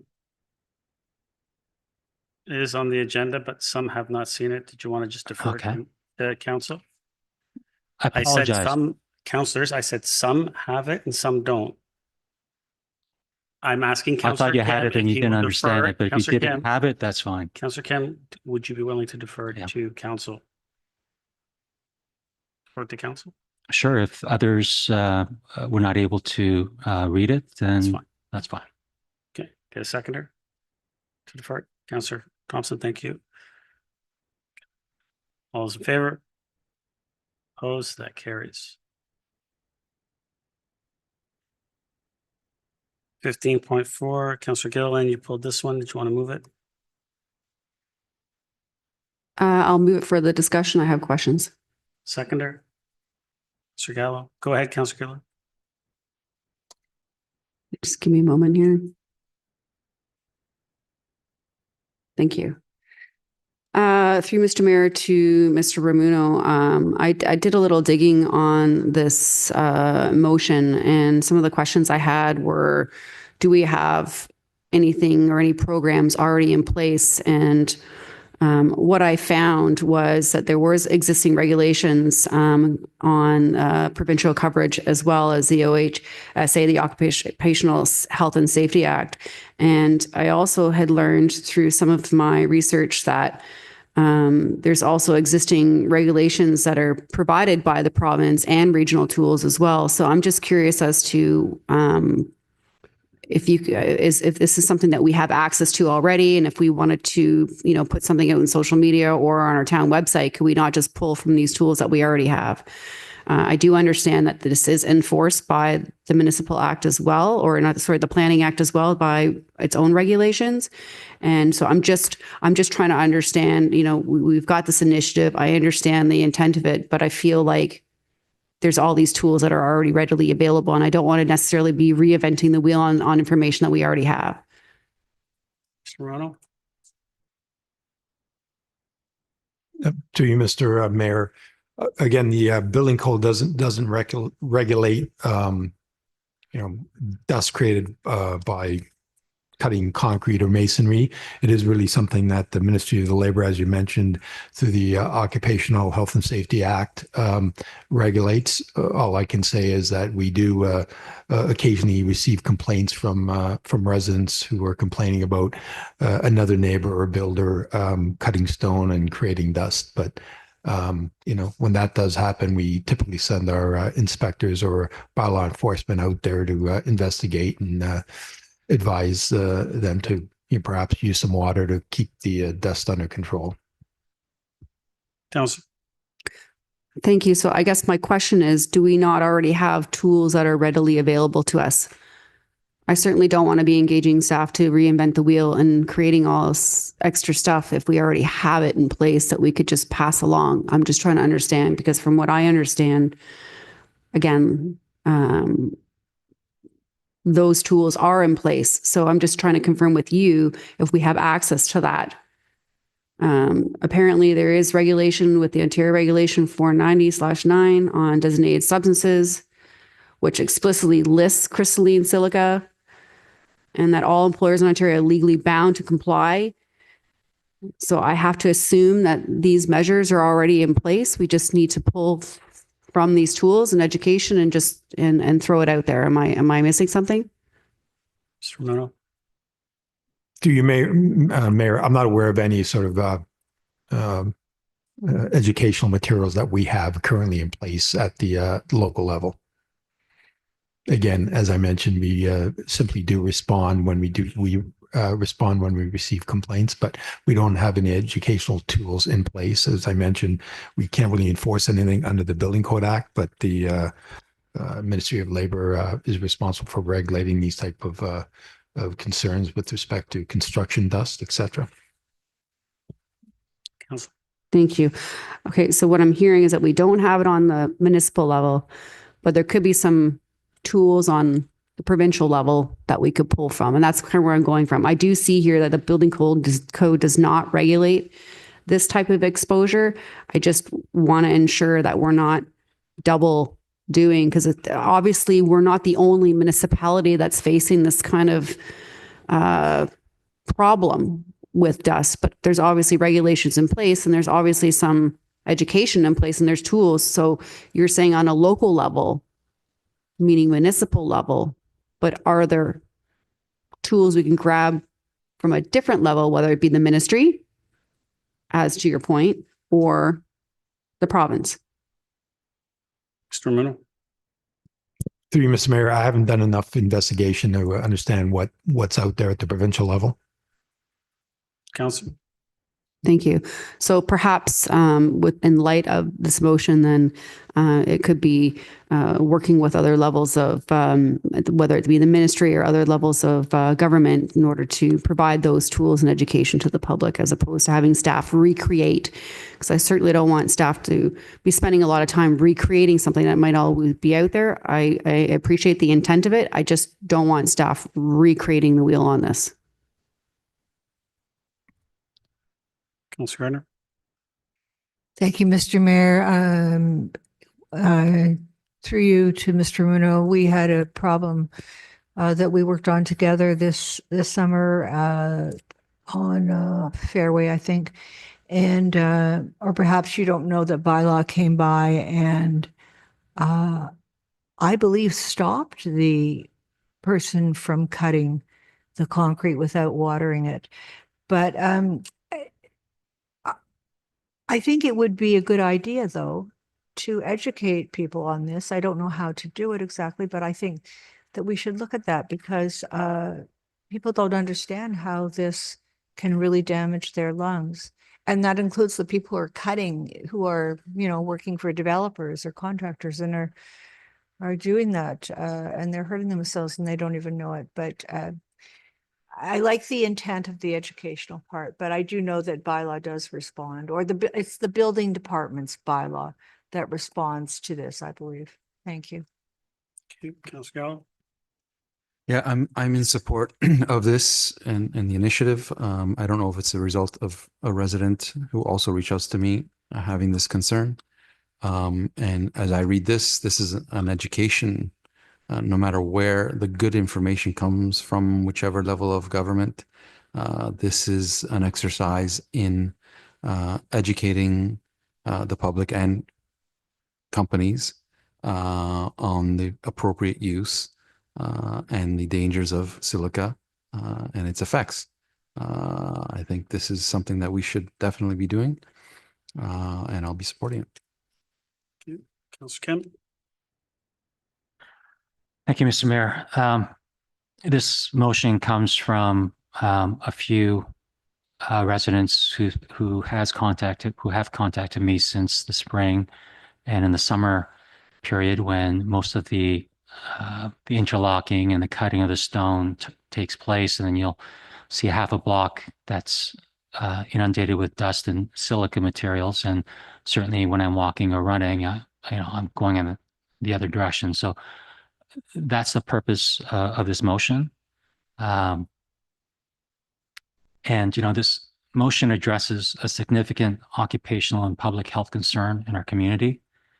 The risks associated with silica dust exposure during the cutting of stones and concrete pavers for interlock patios, driveways, and landscaping projects. A resident who has serious health concerns, brought this to my attention earlier this year, and many residents have commented on all the dust that floats in the air when spring, summer rolls in and people do their interlock driveways. Now, respirable crystalline silica, or can commonly be called dust from rock and concrete material released during these activities, is a well-documented hazard with prolonged or repeated exposure leading to serious illnesses such as silicosis and chronic obstructive pulmonary disease. While the town of Aurora is not a regulatory authority on silica dust mitigation, we do have a responsibility to promote public health and safety through education and awareness. Now, our bylaw services team has recognized the importance of informing tradespeople, contractors, and residents about the dangers of silica dust and the availability of safer cutting practices and protective equipment. This motion calls for the development and implementation of a public awareness campaign, collaboration with experts and organizations, and outreach to both professionals and residents undertaking DIY projects. It also asks staff to review our Clean Communities bylaw for potential amendments regarding dust mitigation. By supporting this initiative, we can help ensure that those working in our community, whether professionally or as homeowners or as bystanders, are equipped with the knowledge and resources to protect themselves and others from the risk of silica dust exposure. I hope my colleagues will support this motion and they take proactive steps to safeguard the health of our workers and residents. That's it. Thank you. Yeah, motion to extend.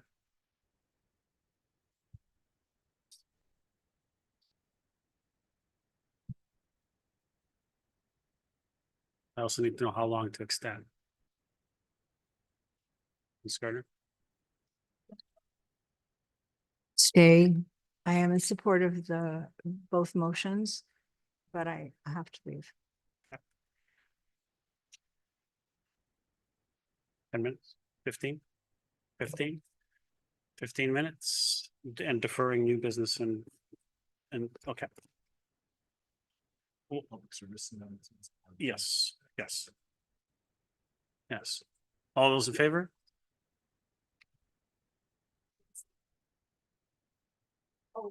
Yeah. All those in favor? Opposed? That carries. Any other comments or questions? Councillor Gilliland, second time. I'd just like to have the motion up while I ask my question.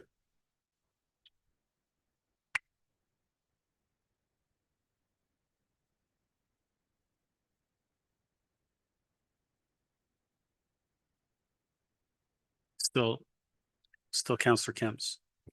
Still 15.4. Thank you. We didn't carry it yet. All we did was we passed the motion to extend the hour. But that's I understand. We know from a minute standpoint, everything's gonna be correct. So go ahead, Councillor Gallo. Thank you.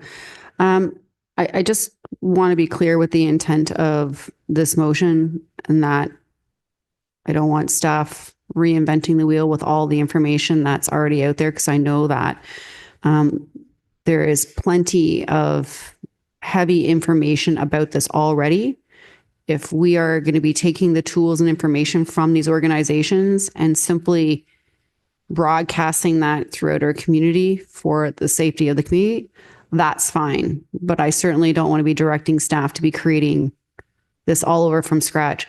The Ontario Ministry of Labour, the WSPS, which is the Workplace Safety and Prevention Services, which is one of Ontario's official health and safety associations, including the Infrastructure Health and Safety Association, has plethora of information based on this particular awareness initiative. And so if that is the intent, through Mr. Mayor to Councillor Kim, is that the intent, or are you wanting staff to redevelop everything from scratch?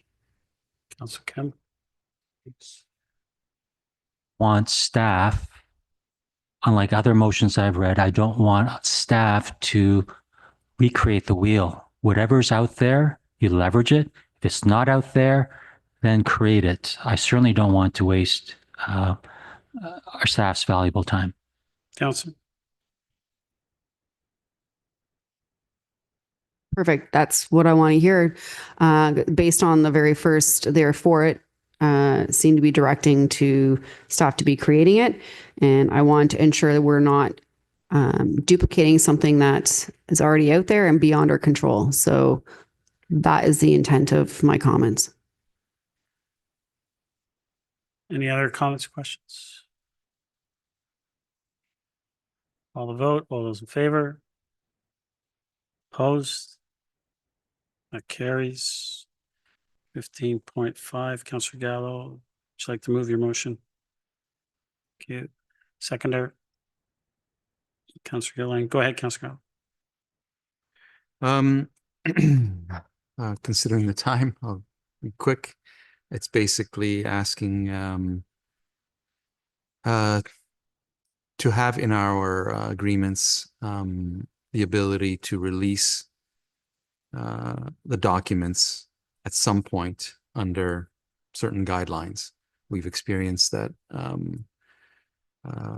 we've consulted with companies and they've refused to release information that I believe will be valuable to the public.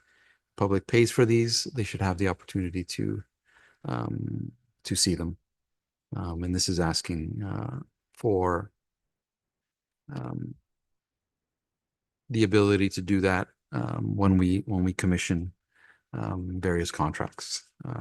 And the timeline is a February 2026 agenda cycle with a proposed implementation framework, including recommendation updates to procedural documents, standard contract language, and a process for identifying and releasing eligible reports from prior closed sessions. And I know there's other motions that also deal with that subject matter.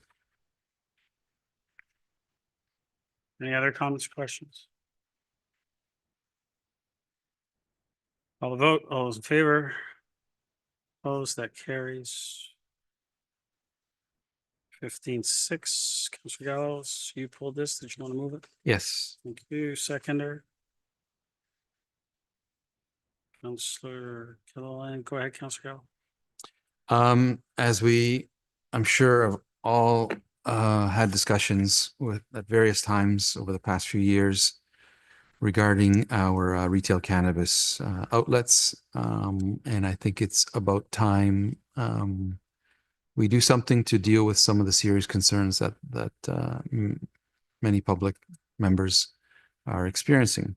So this is asking council to establish a task force to come to the table and identify issues and figure out best practices to deal with them and report back to council on some strategies. And the committee makeup is there, 2 members of council, 7 residents, and 2 members of staff. And the timelines are there to be established by February, and within 6 months of its establishing to provide recommendations to council. Any other comments or questions? Call the vote. All those in favor? Opposed? That carries. Motion to adjourn. Councillor Gilliland, second. Councillor Kim, all those in favor? Opposed? That carries. We are adjourned. Thank you, everyone.